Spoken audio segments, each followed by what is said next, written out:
اس نے کچھ نہیں کیا، ان کی آنکھوں میں دیکھتے اپنے ایک ایک لفظ پر زور دیا، پر ایک بار پھر تنفر سے گردن نفی میں ہلائی گئی۔ اس لڑکی کی رونت، مان، غرور، تقاضر، سب کچھ یکدم تحلیل ہو گیا۔ ہچکیاں بھرتا وجود ایک لمحے کے لیے تھم گیا۔ خمدار پلکوں نے ہلنے سے انکاری کر دی۔ جب کچھ چیزیں انسان پر منکشف ہوتی ہیں تو دل درد سے پھٹتا ہے۔ کیا ہوتا اگر اس لمحے وہ فراغ دلی سے ہر کسی کی بات کو رد کرتے، اس کے سر پر محبت و شفقت بھرا ہاتھ رکھ کر اس کی عظمت دری ہونے سے بچا لیتے؟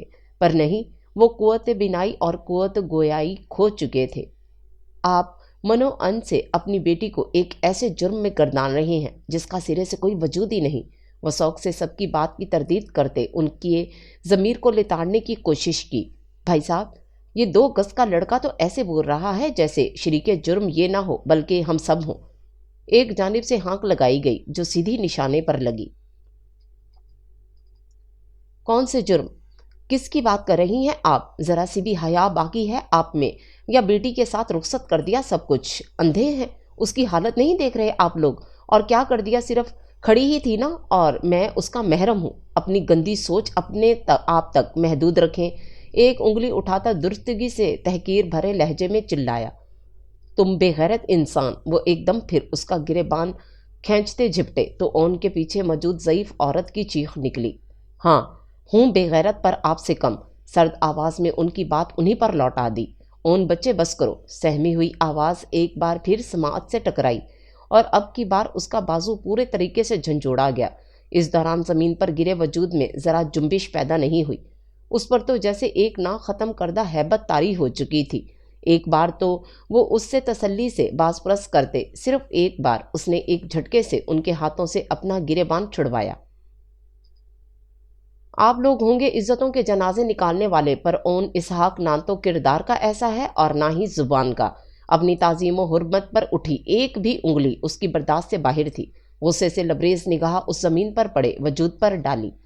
امی اٹھائیں انہیں! سب کو نظر انداز کرتا اپنی ماں کی جانب گھوما، اور اس کے ارادوں سے بے خبر وہ سر ہلا کر اس کی جانب بڑھی اور زمین پر پڑا دوپٹہ اس کے سر پر ڈالا، ساتھ ہی جھک کر اس کا بازو آہستگی سے پکڑ کر اسے ہلایا۔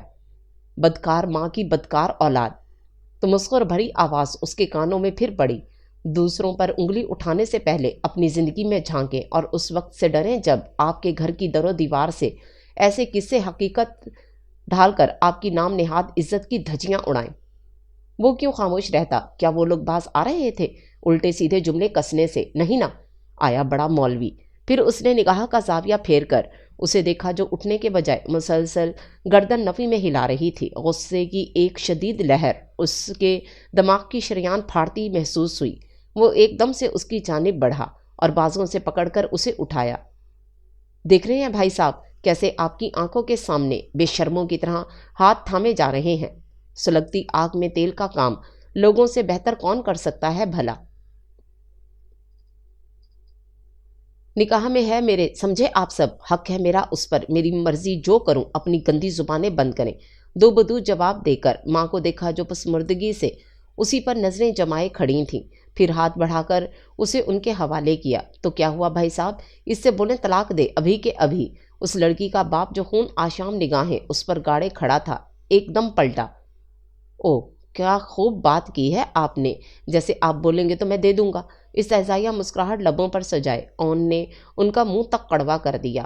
پکڑو اسے، دفع ہو یہاں سے، اور اب آئندہ مڑ کر بھی اپنی شکل دکھانے سے اجتناب کرنا۔ ضعیف مرد ایک دم سے دھاڑے تو سب کو سانپ سونگھ گیا۔ یہاں تو بازی سوچ سے الٹ رہی تھی۔ یہ کیا کہہ رہے ہیں بھائی صاحب؟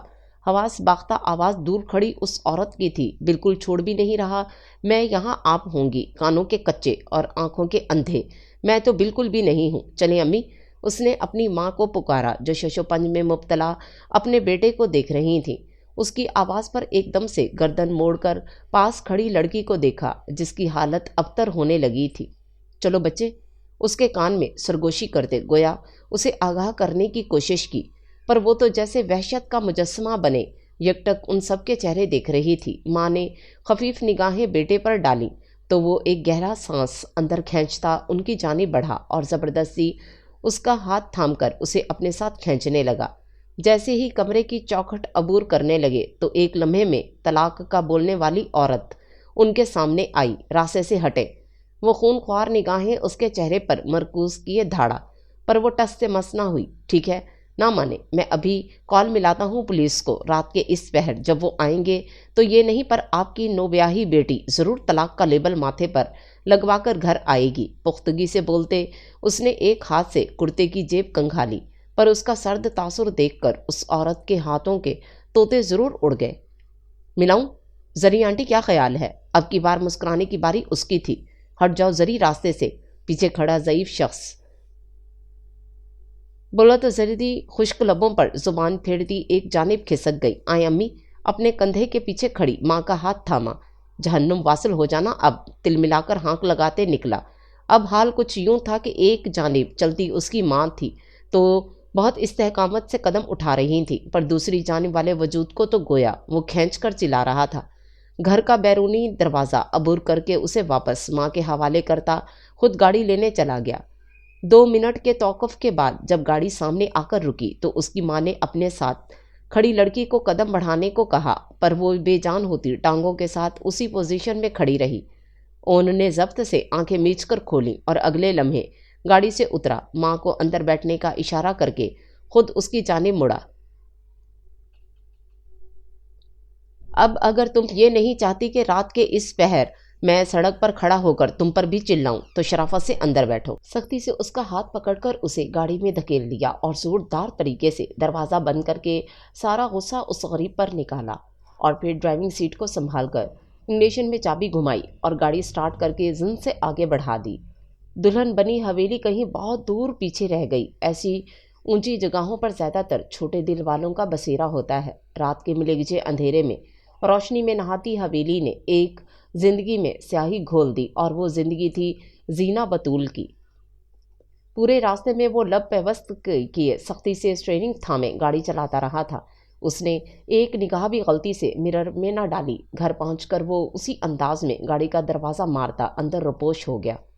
اون بیٹا، تم اسے یہاں کیوں لے آئے ہو؟ اس لڑکی کو بمشکل اپنے کمرے میں بٹھا کر وہ اب اون کے کمرے کی چوکھٹ پر کھڑی اس سے استفسار کر رہی تھیں۔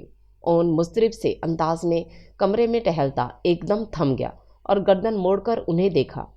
امی؟ اور کیا کرتا؟ وہیں پر چھوڑ کر آ جاتا۔ جو لوگ کھلم کھلا کھڑے اس کے کردار پر انگلیاں اٹھا رہے تھے اور وہ شیر ہو جاتے۔ آواز اب بھی سرد تھی، پر ماں کے سامنے وہ دھیمی آواز میں ہی بول رہا تھا۔ انہوں نے تعصب سے سر جھٹکا۔ آپ کو مجھ پر یقین ہے؟ یکدم اس نے ان کے تاثرات بھانپتے دل میں اٹھتا سوال پوچھا تو وہ ضعیف خاتون قدم اٹھاتی اس کے سامنے آ کر ٹھہریں اور شفقت سے سر پر ہاتھ پھیرا۔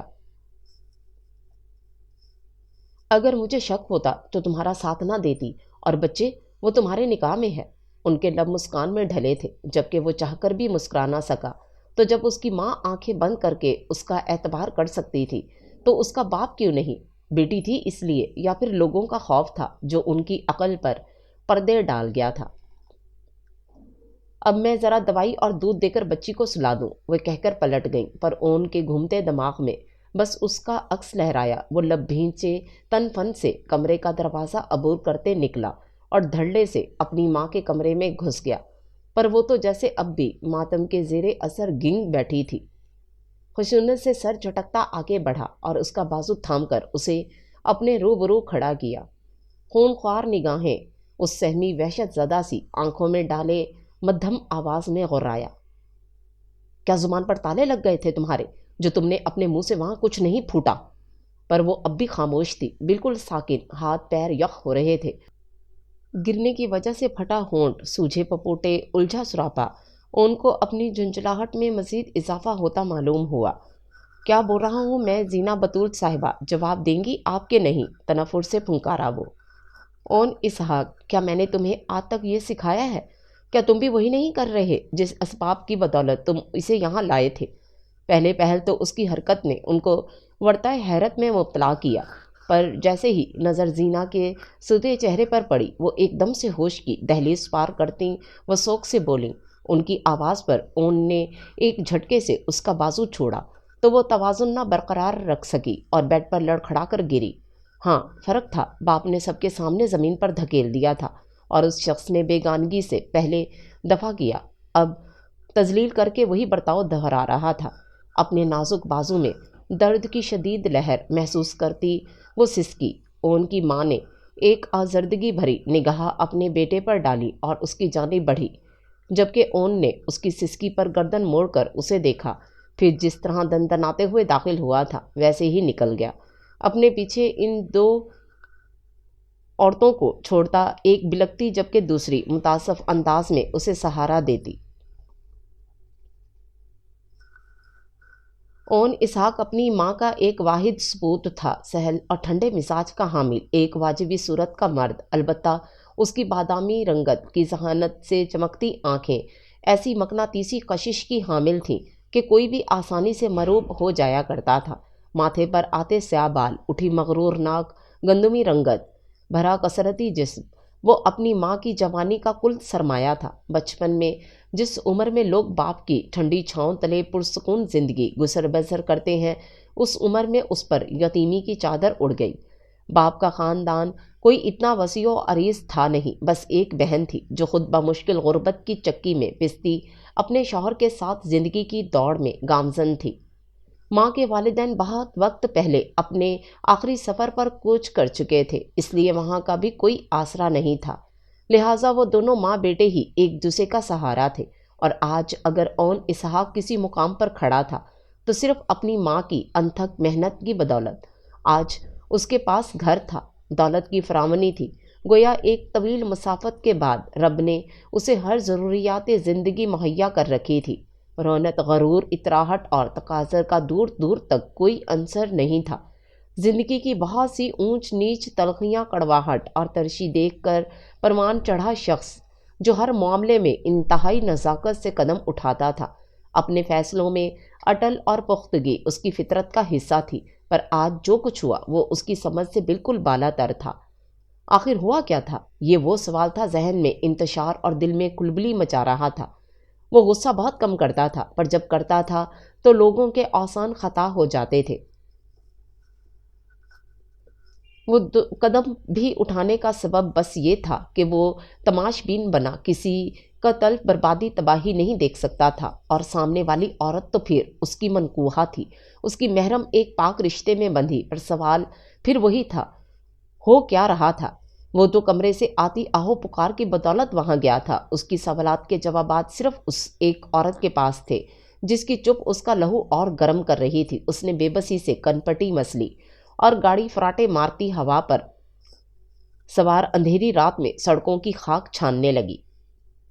زینا سے نکاح بھی اس نے ماں کے کہنے پر ہی آج سے 2 مہینے قبل ہوا تھا۔ اس کی ماں کے مطابق زینیا ان کے چچا زاد کی صاحبزادی تھی، اور ان کی خواہش کی بدولت وہ اون سے بات کر رہی تھی۔ تعجب کا شکار حقیقت میں وہ تب ہوا جب ماں کے چچا زاد اچانک سے منظر عام پر نمودار ہوئے۔ رشتے کے لیے حامی بھرنے سے قبل اس نے ماں سے سب سے پہلا سوال یہی کیا تھا، جس پر انہوں نے بتایا کہ ان کا رابطہ منقطع ہو گیا تھا، کچھ وجوہات کی بنا پر۔ وجوہات پر البتہ پردہ ڈال دیا گیا، وضاحت نہیں دے گی اور نہ ہی اون نے چاہی۔ وہ اپنی ماں کے ہر فیصلے پر منوعن سر تسلیم کر دیا کرتا تھا، اور اس وقت بھی کر دیا، اس بات سے ناواقف کہ رشتہ مستقبل میں اسے کس طرح سے اس کی انا اور عزت نفس کو روندنے والا تھا۔ بدکار عورت کی بدکار اولاد، ایک بار پھر کسا گیا جملہ سماعت میں گونجا، جس پر اس نے سرد آہ بھری۔ پہلی ملاقات زینیا کے والد سے اس کی اپنے گھر پر ہی ہوئی تھی، پھر انہوں نے ان لوگوں کی دعوت پر مدعو کیا تو وہ بھی مہمان نوازی کا موقع دیتے چلے گئے۔ اس بیچ نسبت بھی طے ہو گئی اور نکاح کی تاریخ بھی فکس کر لی گئی۔ اچانک سے رونما ہونے والے ان واقعات پر اس کا ماتھا ٹھنکا ضرور تھا، پر پھر بھی اس نے خود کو تسلی دے کر ہر منفی سوچ کو جھٹک دیا۔ خاندان کے کچھ لوگوں کا رویہ بھی اسے کھٹکا رہا تھا، چہرے پر سجی طنزیہ ہنسی، میٹھے میٹھے معنی خیز باتیں، کینہ توز نگاہوں کا تبادلہ ہونا۔ اس نے ان سب باتوں کو بھی خاندان کی روایتی بوس سمجھ کر نظر انداز کر دیا، پر ایک شخص تھا مجیب کمال، اسے کبھی پسند نہیں آیا تھا۔ زینا کو اس نے پہلی بار نکاح کے بعد اپنے پہلو میں بیٹھے دیکھا تھا، پر اس سارے ایام وہ خاموشی سے سر جھکائے بیٹھی رہی، نہ اس نے کوئی بات کی، نہ ہی اون نے ضروری سمجھا۔ وہ ایک پریکٹیکل انسان تھا جس کے مطابق محبت تو شادی کے بعد ہو ہی جاتی ہے۔ اس نے تو فی الحال زینا سے کوئی جلالی قسم کی محبت تھی اور نہ ہی دونوں نے آج تک صحیح سے بات کی تھی۔ نکاح کے بعد جب بھی وہ ان کے گھر گیا، الیکس لیگ کے علاوہ ان کی کبھی کوئی بات نہیں ہوئی۔ ہاں، ایک بات وہ تسلیم کرتا تھا، اس کی ہرنی جیسی سیاہ غزالی آنکھیں ضرور مبہوت کر دینے کی صلاحیت رکھتی تھیں۔ وہ اعتراض برتتی تھی تو وہ خود بھی وہی کرتا تھا۔ وہ جانتا تھا کہ زینا کمگو تھی، پر ڈرپوک ہونے کا آج پتہ لگا تھا۔ بھلے انسان جتنا کمگو ہو، مگر اتنی ہمت اس میں ضرور ہونی چاہیے کہ اپنے بارے میں کی گئی غلط بات پر احتجاج کرے اور سب سے لڑے۔ وہ بھی پہلے خاموش رہا کہ وہ خود اپنے دفاع میں کچھ بولے گی، پر جب وہ کچھ نہ بولی تو اسے میدان میں اتر کر سب پر چیخنا پڑا۔ اور وہ کیوں خاموش رہتا؟ بات صرف زینا کی ذات سے منسلک تھوڑی تھی، اس پر بھی برابر کیچڑ اچالا جا رہا تھا۔ اپنے لیے گئے اس اقدام پر وہ شرمسار نہیں تھا، ہاں البتہ زچ ہو کر زینا پر چلانے ضرور ملال میں مطلع کیا۔ وہ آپے سے بالکل باہر تھا۔ پھر جب امی نے سختی سے اس کا پورا نام پکارا، جو عموماً اس کے لیے ایک تنبیہ تھی، تو اسے احساس ہوا کہ وہ بیجا اس پر برہم ہو رہا تھا۔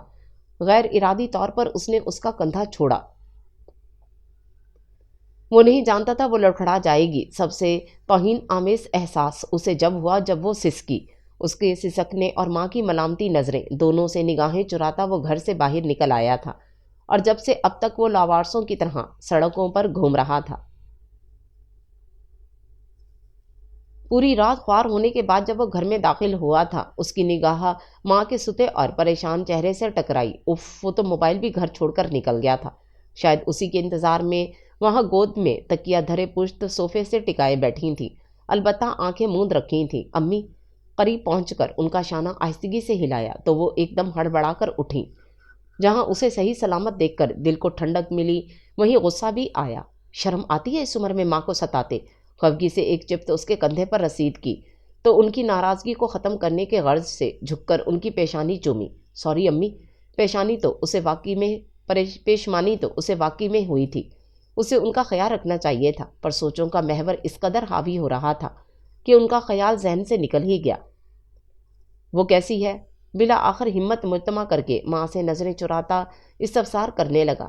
ماں نے بغور اس کا ستا چہرہ دیکھا، پھر شانہ تھپتھپایا۔ شعوری طور پر وہ اس کی ہمت باندھ رہی تھیں۔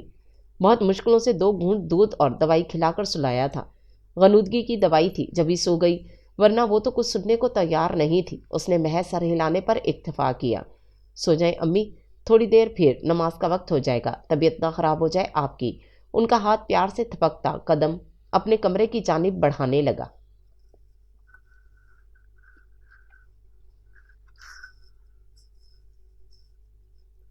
اون پیچھے سے نام پکارا گیا تو قدم تھم گئے اور گردن ترچھی کر کے انہیں دیکھا۔ بیٹا، کل رات تو تم نے اس بچی سے اس انداز میں بات کر لی تھی۔ آئندہ زینا سے اس طرح بات کرنے سے گریز کرنا، یا تو تم اسے ساتھ نہ لاتے، اور اگر اب لے آئے ہو تو عزت و تکریم سے پیش آؤ۔ عورت بہت حساس ہوتی ہے اون، اور جانتے ہو اگر ایک بار اس کے دل سے کوئی مرد اتر جائے تو مجبوراً زندگی تو گزار لیتی ہے، پر ہر قسم کے جذبے سے عاری، بالکل ایک مجسمے کی طرح۔ مرد کی اگر انا ہے تو عورت کی بھی انا ہوتی ہے، جسے گھائل کرنا انتہائی گری ہوئی حرکت ہے۔ میں اپنی اولاد سے اس قسم کے برتاؤ کی خواہ نہیں ہوں۔ کل کو کس منہ سے اپنے رب کے حضور کھڑی ہوں گی؟ اولاد تم میری ہو، تربیت کرنا میرا فرض ہے، اور فرض سے دستبرداری کرنے والے رسوا ہو جاتے ہیں۔ ظاہری طور پر تو وہ مستقل مزاجی سے اسے سمجھا رہی تھی، پر ان کی آنکھوں میں در آتی تنبیہ اور چہرے پر چھائی سنجیدگی دیکھ کر اون سے اپنا سر اسبات میں ہلا دیا۔ پھر وہ اس کے جانے سے پہلے خود اپنے کمرے کی سمت بڑھ گئیں۔ 2 منٹ وہ وہیں کھڑا رہا، پھر سر جھٹکتا آگے بڑھ گیا۔ فجر کی نماز پڑھ کر جیسے ہی انہوں نے سلام پھیرا تو نگاہ اس بے سدھ وجود سے ٹکرائی۔ رات بھی وہ بالکل خاموش رہی تھی۔ انہوں نے کتنی صحیح کہی کہ وہ کوئی بات بولے، کچھ بتائے، پر اس نے تو جیسے چپ نہ توڑنے کی قسم کھائی تھی۔ مستعد اگر کوئی سننے والا ہوتا تو انسان کی تھوڑی بہت تو ڈھارس بندھ ہی جاتی، اور وہ اس سے سننا چاہتی تھی۔ آخر اس کے دل میں چل کیا رہا ہے؟ جب وہ جا نماز فولڈ کر کے اٹھانے لگیں تو وہ ایک دم سے ہوزیانی انداز میں چلا کر بیڈ پر ایک جھٹکے سے اٹھ کر بیٹھی، جس پر اون کی والدہ نے گھبرا کر اس کی سمت دیکھا اور بھی جلدی سے اٹھ کر اس کے پاس آئیں۔ کیا ہوا ہے بچے؟ پریشانی سے اس کے منہ پر آئے بال شفقت سے ہاتھ سے سائڈ پر کرتے اس کے قریب بیٹھیں اور اس کا لرزتا ہاتھ اپنے گرم ہاتھوں میں لیا۔ لرزتی خمدار پلکیں اٹھیں، آنسوؤں سے لبریز نگاہیں اس شفیق خاتون کو دیکھنے لگیں۔ زنیا، کیا ہوا ہے بیٹا؟ اس کے بازوں کو ہلا کر اس کے حواس بحال کرنے کے لیے ایک بار پھر پکاری۔ آپ کو اپنے بیٹے پر یقین ہے؟ کل کے بعد جب اس نے چپ توڑی تو بھاری کپ کپاتی مدھم زکام زدہ آواز میں عجیب بہکے انداز میں سوال پوچھا۔ اون کی ماں نے 1 منٹ اس کے چہرے پر احاطہ کیے کرب کو دیکھا اور پھر جواب دینے کے بجائے آہستگی سے سر اسبات میں ہلا دیا۔ ہاں، مرد ہے، اس پر تو سب بھروسہ کرتے ہیں۔ استہزائیہ انداز میں ہنسی، جیسے خود ہی اپنی ذات کو نشانہ بنا کر مذاق اڑا رہی تھی۔ پھر یکدم اس کی آنکھوں سے آنسو بہنے لگے۔ انہوں نے دل گرفتگی سے اس کی حالت دیکھی، پھر اس کے سر پر ہاتھ پھیرا۔ مجھے اپنی بیٹی پر بھی بھروسہ ہے، انہوں نے اسے یقین دلانا چاہا، جس پر اس نے اپنی گردن زور زور سے نفی میں ہلائی۔ نہیں، مجھ پر، میرے کردار پر کوئی یقین نہیں کرتا۔ میں عورت ہوں، ناپاک ہوں، چیچک زدہ گندگی میں گدھڑی۔ اس نے کل اپنے باپ کے بولے گئے الفاظ واپس دہرائے تو انہیں اسملال نے آن گھیرا۔ ان کا بیٹا کل رات اس پر چلا رہا تھا جو خود اپنی ذات سے نفی کر رہی تھی۔ وہ تھوڑی سی آگے ہوئیں اور اس کا سر اپنے سینے پر رکھ کر تھپکنے لگیں۔ وہ بے آواز سسکیاں بھرتی مسلسل آنسو بہاتی رہی۔ قمیض میں جذب ہوتے آنسو انہیں قطرہ قطرہ اپنے دل پر گرتے محسوس ہو رہے تھے۔ جوان خون، وہ بھی بیٹی جیسی عظیم نعمت، لاکھ اختلاف صحیح پر اکیلے میں وضاحت مانگ لیتے، ایک بار پیار سے بہلا کر پوچھ لیتے تو کیا جاتا، پر وہ کیا جانتی تھیں ہر انسان فقط ان جیسا تھوڑی ہوتا ہے جو بغیر وضاحت طلب کیے یقین کر لے۔ وہ ان کم عقل لوگوں کی سوچ تھی جو خود اپنی ذات کے لیے ایسے الفاظ مت استعمال کرو بچے، جب تم نے کچھ کیا ہی نہیں تھا تو خود کو قصوروار گردانے کا فائدہ تمہیں کوئی کل وہاں پر خاموش رہنے کے بجائے اپنی گواہی میں آواز اٹھانی چاہیے تھی۔ اصل میں کم ظرف لوگ وہ ہیں، میری بیٹی نہیں۔ سسکیوں کے درمیان ان کی ہموار آواز گونجی۔ کیا بولتی میں، کیا گواہی دیتی میں، کیوں ان کو زبردستی صحیح ہونے کی دلیل پیش کرتی؟ سب کو چھوڑیں، وہ تو باپ تھے نا، انہوں نے کیوں سب کی زبان نہ روکی؟ اور آپ لوگ کیوں مجھے یہاں لے آئے؟ چھوڑ دیتے مجھے میرے حال پر۔ میرے جیسی بد کردار لڑکیوں کا انجام تو یہی ہوتا ہے نا۔ اسی طرح بیٹھے ان کے سامنے سراپا سوال بنی کھڑی تھی۔ وجود پر طاری کپ کپاہٹ مزید بڑھ رہی تھی، بخار کی حدت میں اضافہ ہو رہا تھا۔ انہوں نے رات کو دوائی دی تھی مگر اب بھی اس کی حالت میں کوئی واضح تبدیلی نہیں آئی تھی۔ انہوں نے نرمی سے اسے خود سے جدا کیا اور پھر اٹھ کر اون کے کمرے میں جانے کے غرض سے مڑ گئیں۔ دروازے کے سامنے پہنچ کر دستک دی مگر کوئی جواب نہیں آیا۔ مجبوراً انہیں دروازہ مسلسل بجانا پڑا۔ دستک کی آواز پر اون نے مندی مندی آنکھیں کھولیں۔ اون، باہر سے ایک بار پھر زور سے اس کا نام پکارا گیا تو وہ جھٹکے سے اٹھ کر اس کی جانب بڑھا۔ اماں نے سرخ پڑتی آنکھیں دیکھیں جو رت جگہ کی گواہ تھیں، نکاح زدہ چہرہ، نیند سے بوجھل آنکھیں۔ کیا ہوا ہے امی؟ بیٹا، زینہ کو بہت تیز بخار ہے، میں نے رات کو دوائی دی تھی مگر پھر بھی کوئی اثر نہیں ہوا۔ اب صبح ہو گئی، کسی ڈاکٹر کو بلاؤ گھر پر۔ اون فوراً سے مڑ کر اپنے بستر کے نزدیک آیا، فون اٹھایا، پیروں میں چپل ارسی اور ان کے پیچھے کمرے میں داخل ہوا۔ امی پریشانی سے اس کی جانب مڑیں۔ ابھی تو بات کر رہی تھی مجھ سے، اب پتہ نہیں کیا ہو گیا۔ وہ بستر پر ایک بار پھر دنیا جہان سے بیگانہ پڑی تھی۔ اون نے آگے بڑھ کر اس کی کلائی تھام کر نبض ٹٹولی جو بہت سستی سے چل رہی تھی۔ سوکھے نیلے پڑتے لب، آنکھوں کے پپوٹے جو مزید سوج گئے تھے، پھک ہوئی رنگت، بخار کی حدت سے تمتماتا چہرہ اون کو اپنے دل پر گھونسا لگتا محسوس ہوا۔ پہلے ہی کل اپنی کی گئی حرکت پر وہ اتنا خجل تھا اور اب اس کی حالت دیکھ کر وہ مزید پیشمان ہو گیا۔ ایک لمحے کے لیے دل میں کسک اٹھی، پھر فوراً نظریں چراتا واپس مڑ گیا۔ میں لاتا ہوں کسی ڈاکٹر کو، آپ یہیں ٹھہریں امی۔ ڈاکٹر نے آ کر چیک کیا اور پھر دوائیاں لکھ کر دیں اور خوراک کے خیال کے ساتھ ذہنی سکون دینے کا بھی بولا، جس کے لیے چاہ کر بھی وہ کچھ نہیں کر سکتے تھے۔ ہاں، خوراک کا خیال کرنے کی خاطر امی نے اس کے اٹھنے سے پہلے ناشتے کا اہتمام کر لیا۔ اون کے برابر بیٹھ کر اس کی پلیٹ میں بھی پراٹھا رکھا تو اس نے ماں کی خاطر بے دلی سے 2-3 لقمے کھا کر پلیٹیں پرے کھسکا دیں۔ ناشتہ صحیح سے کرو اون، امی بس ویسے ہی طبیعت بوجھل ہو رہی ہے، چائے کا مگ لبوں سے لگاتے اس نے ناک چڑھائی تو امی نے سر ہلایا۔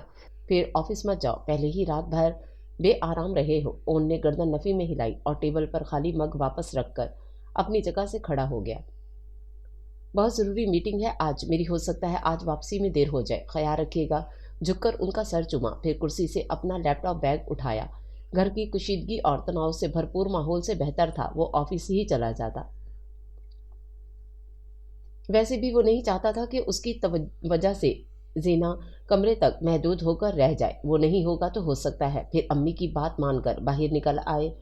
جاؤ بچے، فی امان اللہ۔ وہ ہمیشہ کی طرح محبت پاش نگاہیں اس کے چہرے پر مرکوز رکھے اپنے نرم گو انداز میں بولی تو وہ بمشکل مسکرا کر باہر کی جانب قدم بڑھا گیا۔ زینا بستر پر ایک غیر مرئی نقطے پر نظریں جمائے بے نیاز بیٹھی تھی جب ان کی والدہ کمرے میں داخل ہوئیں۔ پھر اس کے سامنے کھڑے ہو کر اس کی پیشانی کو ہاتھ کی پشت سے چھو کر دیکھا۔ تسلی ہونے پر ذرا سا مسکرائیں۔ صبح بھی انہوں نے زبردستی اسے ناشتہ کروایا تھا۔ اس کا حلیہ درست کرنے کے لیے ایک پیلے رنگ کا سوٹ اس کے ہاتھ میں تھما دیا تھا جو اس نے وہیں زیب تن کر رکھا تھا۔ مرجھائے ہوئے رنگ میں بھی وہ اس سوٹ میں دلکش لگ رہی تھی۔ اصل میں انہوں نے اس کی رخصتی کے بعد کے لیے بہت سے کپڑے خرید کر پہلے ہی سنبھالنا شروع کر دیے تھے۔ انہیں قطعی اندازہ نہیں تھا کہ وہ ایسی صورتحال میں کام آنے والے تھے۔ زینا بیٹا جاگ گئی؟ اس کی توجہ اپنی جانب راغب کرنے کے لیے اس کا شانہ ہلایا اور شفیق مسکراہٹ چہرے پر سجائے اس کے سر پر ہاتھ پھیرا۔ زینا نے نگاہ پلٹ کر انہیں دیکھا، پھر اسبات میں سر ہلایا۔ آ جاؤ میرے ساتھ کچن میں بیٹھ جانا، میں رات کے کھانے کی تیاری کر لوں گی۔ اس کا دھیان بھٹکانے کے لیے انہوں نے صرف ایک یہی ترغیب سوجھی تھی۔ کام والی گھر کی صفائی کر کے چلی گئی تھی۔ ہاں البتہ انہوں نے اسے اپنے کمرے میں جانے سے قصداً منع کر دیا اور وجہ دریافت کرنے پر معقول بہانہ بنا کر ٹال دیا۔ وہ چاہتی تھیں بات گھر کی در و دیوار میں ہی رہے، باہر نکلی تو لوگ مزید جلتی پر آگ کا کام کرنے پہنچ جائیں گے۔ زینا نے اپنا سر نفی میں ہلایا تو انہوں نے فہماشی نظروں سے اسے دیکھا۔ میں کہہ نہیں رہی، بتا رہی ہوں۔ اب چلو شاباش، اٹھو میرے ساتھ باہر آؤ۔ اون کی فکر مت کرو، وہ ویسے بھی مغرب کے بعد ہی گھر گھستا ہے۔ جب تک یہ اکیلی بوڑھی عورت اس در و دیوار کو ہی تکتی رہتی ہے، مگر اب تو میرے ساتھ میری بیٹی بھی ہے۔ آ جاؤ بچے، دیکھو وقت بہت ہو گیا ہے۔ آخر میں انہوں نے گھڑی کی جانب اشارہ کیا جو شام کے 5 بجا رہی تھی۔ وہ بس اس کو باتوں میں لگا کر اس کا دل کچھ وقت کے لیے بہلانا چاہ رہی تھیں۔ اگر وہ چاہتی تو کل کا موضوع چھیڑ لیتی، مگر اس کی حالت کے پیش نظر انہیں سب سے بہترین حل یہی لگا۔ صبح جب وہ اٹھی تھی تو اس نے ان سے کوئی بات نہیں کی تھی۔ وہ نہیں جانتی تھی کہ آخر اس کے دماغ میں کیا چل رہا تھا۔ اٹھو اب کی بار انہوں نے اس کی کلائی تھامی تو دل نہ چاہتے ہوئے بھی زینا کو رسماً اٹھنا پڑا۔ پھر وہ مزید باتیں کرتی اسے کچن میں لے آئیں، خود کچن کاؤنٹر کی دوسری جانب چلی گئیں، جبکہ اسے کاؤنٹر کے سامنے موجود کھانے کی ٹیبل کے سامنے بٹھا دیا۔ اب تم یہ مٹر نکالو اور میں مسالہ بھونتی ہوں۔ اس کے سامنے ٹوکری رکھتے متوقع منصوبہ بیان کرتے مسکرا کر مڑ گئیں۔ وہ بس خاموشی سے منہ جھکا کر مٹر نکالنے لگی، جبکہ وہ گاہے بگاہے کام کے دوران اس پر نظر ڈالتی، بولتی نہیں، معاف دماغ سے کبھی ان کو دیکھتی تو کبھی مٹر نکالنے لگتی۔ اب لاؤ یہ مجھے دو، میں ڈالوں انہیں۔ چولہے کی دم والی آنچ کر کے خود اس کے پاس آ گئیں۔ آنٹی! جب وہ واپس ٹوکری اٹھا کر پلٹنے لگی تو وہ ایک دم پکاری۔ وہ مسرت سے مڑی۔ بولو میری جان، کیا بات ہے؟ سوالیہ نگاہیں اس کے جھکے سر پر مرکوز کیے وہ پچکاری تو اس نے آنسوؤں سے تر چہرہ اٹھایا۔ آپ مجھ سے کل رات کے حوالے سے کچھ کیوں نہیں پوچھ رہی؟ غیر متوقع سوال سن کر وہ حیرت و انبساط میں مبتلا ہو گئی، پھر اس کے روبرو جا کر کھڑی ہوئی۔ زینا میری بیٹی، جب مجھے اپنے اون پر پورا اعتماد ہے تو پھر اپنی بہو پر کیوں نہیں ہوگا؟ اول تو یہ مجھے اپنی تربیت پر پورا مان ہے، دوم یہ کہ اتنے عرصے میں اپنی بیٹی کو بھی جان گئی ہوں۔ اس سے بڑھ کر اگر اون تمہارے کمرے میں موجود بھی تھا تو میرے نہیں خیال سے کوئی غلط بات تھی۔ تم تو اس کے نکاح میں ہو۔ لوگوں نے معاملہ ایسے پیش کیا جیسے وہ چاہتے تھے، جبکہ میں قطعی سنی سنائی باتوں پر یقین نہیں کرتی۔ تم میری بہو ہو، اون میری اولاد، اور مجھے تم دونوں پر پورا بھروسہ ہے۔ میں فقط صرف تمہیں بیٹی نہیں کہتی بلکہ پورے دل سے مانتی ہوں۔ اگر میرے دل میں مٹھی بھر بھی برائی ہوتی یا پھر مجھے تمہارے ماضی سے کچھ لینا دینا ہوتا تو میں قطعی رشتہ نہ جوڑتی۔ رہ گئی بات اون کی، تو اس نے جو بھی قدم کر لیا مجھے اس پر فخر ہے۔ میں خود تمہیں ان لوگوں کے درمیان چھوڑنا نہیں چاہتی تھی۔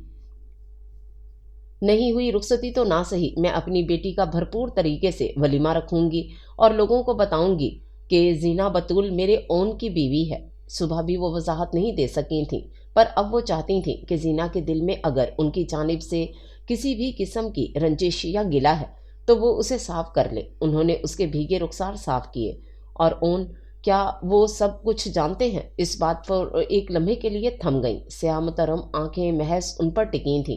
انہوں نے سرد آہ بھری، پھر متاسف نگاہوں سے اسے دیکھتے سر نفی میں ہلایا تو زینہ کا چہرہ واپس جھک گیا۔ مگر ان کو پتہ چل بھی جائے گا تو وہ کچھ نہیں بولے گا۔ ان کی بات پر آنسو زور کی طار بہنے لگے، پر پھر وہ ہاتھ کی پوشت سے اپنی آنکھیں بے دردی سے مسلتے کھڑی ہوئی۔ میں جاؤں؟ بوجھل ہوتی آنکھیں اور زکام زدہ بھاری آواز میں استفسار کیا تو ان کی امی نے اداسی سے سر ہلا دیا۔ وہاں سے ہٹے ساتھ ہی وہ کمرے میں گھسی اور اوندھے منہ بستر پر لیٹ کر رونے لگی۔ دل درد کی شدت کی لہر سے پھٹنے لگا، وجود ہچکیاں بھرنے لگا، پر آنکھوں میں بسا سمندر راہ تکتے کناروں سے نکلنے لگا۔ سیاہ گھنے بال پشت پر بکھرے، سراپائے حسن جس کا حسن تو باکمال تھا، پر قسمت میں سیاہی گھلی تھی۔ وہ کیا مزاحمت کرتی؟ بھلا پہلے کسی نے اس کی بات مانی تھی جو وہ لوگ اب مان کر سر تسلیم خم کر لیتے؟ اس کا باپ سب سے قریبی رشتہ، دھوپ چھاؤں کا صاحباں، محبت کا حامی، جب وہ اس کے کردار پر اٹھی انگلیوں کو مروڑ کر توڑ نہ سکا تو پھر وہ اون اسحاق سے کیا بعید رکھتی؟ اگر کل وہ سب کے سامنے تن کر کھڑا ہوا تھا تو محض صرف اپنی ذات کی خاطر۔ آج ان لوگوں نے پیروں سے دہلیز اور سر سے چھت چھین لی تھی، تو وہ کیوں اسے اپنے ساتھ رکھے گا جس نے آج تک اس سے بات تک کرنے میں پہل نہ کی تھی؟ وہ اس سے منسلک آنے والے کل کے خواب کیسے تعمیر کر سکتی تھی؟ رات کو اس کا رویہ بھی باپ سے کم تھوڑی تھا، بس فرق یہ تھا کہ باپ کردار کی پاکی کا ثبوت مانگ رہا تھا اور وہ زبان پر لگے تالوں کی وضاحت طلب کر رہا تھا۔ تھے دونوں مرد ہی، اپنی انا، عزت و تکریم، آبرو، بزرگی کو کبھی ٹھیس تھوڑی پہنچا سکتے۔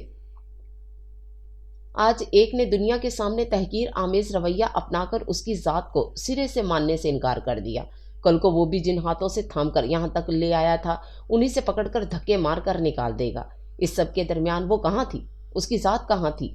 اس کا درد، دکھ، تکلیف، کیا ان سب چیزوں کا مداوع کوئی کر سکتا تھا؟ وہ ایک عورت تھی، رحمت نہیں، زحمت، فقط دل لبھانے کی ایک چیز۔ اگر اون اسحاق اسے اپنے گھر لے آیا تھا تو صرف اپنی بقا کو برقرار رکھنے کے لیے۔ ہاں بالکل، آج تحفظ دے گا، اپنی من مرضی کرے گا، کل آنے والے مستقبل میں کردار کشی پر اتر آئے گا، اپنی موجودگی سے پہلے موجود شخص کا استفسار کرے گا، پھر بے لچک انداز میں تعظیم اور حرمت کو ملیا میٹ کر دے گا۔ زندگی خراب کرنے میں ان دو مردوں کے بعد فقط یہ تیسرا مرد ہوگا۔ زینہ بطول ایک خرافہ کی اولاد اسی کے نقش قدم پر چلے گی۔ دماغ نے تمسخر اڑایا اور دل نے آہو پکار کرتے نفی کی۔ اس کا تقدس، انا، عزت، روح، سب کچھ پامال کر کے یہ لوگ اس کو ایک کٹپتلی تصور کرتے بیٹھے تھے جس کا جب دل کیا اس کی ڈوری دراز کر دی اور جب دل کیا واپس کھینچ لی۔ وسواس، اندیشوں، بدگمانیوں نے دل و دماغ کو آہنی شکنجے میں جکڑ لیا۔ بے ریا آنسو بہتے رہے۔ ان کی کون سا کوئی قدر تھی؟ بے مول ہوتی جنہیں چننے کے لیے ہاتھ درکار نہ تھا۔ کپ کپاتا وجود نیم وال لب سے، آزاد ہوتی سسکیاں، معاف ہوتا دماغ، وحشت، غم و غصے، درد سے بلکتا دل، گویا روح جسم سے آزادی کی طلبگار تھی۔ پر وقت مقرر سے پہلے روح کہاں کب سے آزاد ہوتی؟ بے مہر دنیا میں بے لوث محبت کی خواہش مند وہ بھی تھی، پر ہر جانب سے اس کے وجود کو دھتکار کر اس کی ذات کو بے مول کر دیا گیا تھا۔ اب آخری نشست لگانے والا اس کا شوہر تھا، اون اسحاق، پر اب اس نے ٹھان لی تھی کہ اس بار وہ خود کی تذلیل سے پہلے ہی ایک حتمی فیصلہ کر کے یقین نامی فریب اور دھوکہ کھانے سے پہلے اپنے راستے کا چناؤ کر لے گی۔ اون آفس سے واپس آیا۔ آج کی میٹنگ میں وہ اتنا الجھا تھا کہ گھر کی خیر خبر پوچھنا ہی بھول گیا۔ فریش ہو کر کمرے سے باہر نکلا۔ کچن سے برتنوں کے کھڑکنے کی آواز لاؤنج میں آ رہی تھی تو وہ کچن تک گیا، کاؤنٹر پر پڑے گلاس کو اٹھایا اور کرسی کھینچ کر بیٹھتا، پانی پی گیا، پھر خالی گلاس ٹیبل پر رکھتے مڑا۔ امی، میں زینہ کو دیکھ کر آتا ہوں، آپ کھانا لگا لیں۔ جب تک ان کو آگاہ کیا تو امی نے محض سر ہلانے پر اکتفا کیا۔ وہ کمرے کے دروازے کے سامنے رکا، پھر دستک دی اور ناپ گھما کر اندر گھس گیا۔ نظر اس پر پڑی جو سنگل صوفے پر گمسم بیٹھی کھڑکی سے باہر یکٹک دیکھنے میں محو تھی۔ رنگ میں گھلی زردی ہنوس اب بھی قائم تھی، البتہ ایک رخ سے دکھتا چہرہ بالکل بے تاثر تھا۔ زینا، اس کی توجہ حاصل کرنے کے لیے نام پکارا تو اس نے نگاہیں پھیر کر اسے دیکھا۔ ستے چہرے پر ایک ہیبت زدہ سختی طاری تھی، جبکہ آنکھیں بالکل ویران تھیں۔ سوالیہ نگاہیں اس پر مرکوز تھیں۔ طبیعت کیسی ہے؟ پچھلی بار کے برعکس اس کے لہجے میں نرمی جھلک رہی تھی۔ ٹھیک 2 منٹ کے توقف کے بعد بس ایک لفظی جواب ملا۔ جہاں تک اسے یاد تھا وہ کبھی اتنی بے رخی سے بات نہیں کرتی تھی۔ جب بھی وہ اس کا حال احوال دریافت کرتا تو رسماً ہی صحیح پر انداز میں ہمیشہ واضح بشاشت ہوتی۔ تو کیا وہ کل والی حرکت پر ناراضگی کا اظہار کر رہی تھی؟ پوچھنا تھا تو وہ اس سے کل کے حوالے سے بہت کچھ چاہتا تھا، پر ابتر ہوئی حالت کی بدولت اس نے چپ تان لی کل والی بات کے لیے۔ اس سے پہلے کہ وہ اپنی بات پوری کرتا، زینا اپنی جگہ سے اٹھی اور اس کے روبرو آ کر کھڑی ہو گئی۔ جبکہ بادامی آنکھوں کو اس کے انداز سے تشویش لاحق ہوئی تو یکدم لب خاموش ہو گئے۔ مجھے چھوڑ دیں، اس بات پر اس کا دماغ بھگ سے اڑا۔ وہ تو یہاں خیریت دریافت اور معذرت کرنے آیا تھا، پر وہ تو جیسے کچھ اور ہی سوچ کر بیٹھی تھی۔ کیا بولی؟ اس نے چھینبے سے اسے دیکھا۔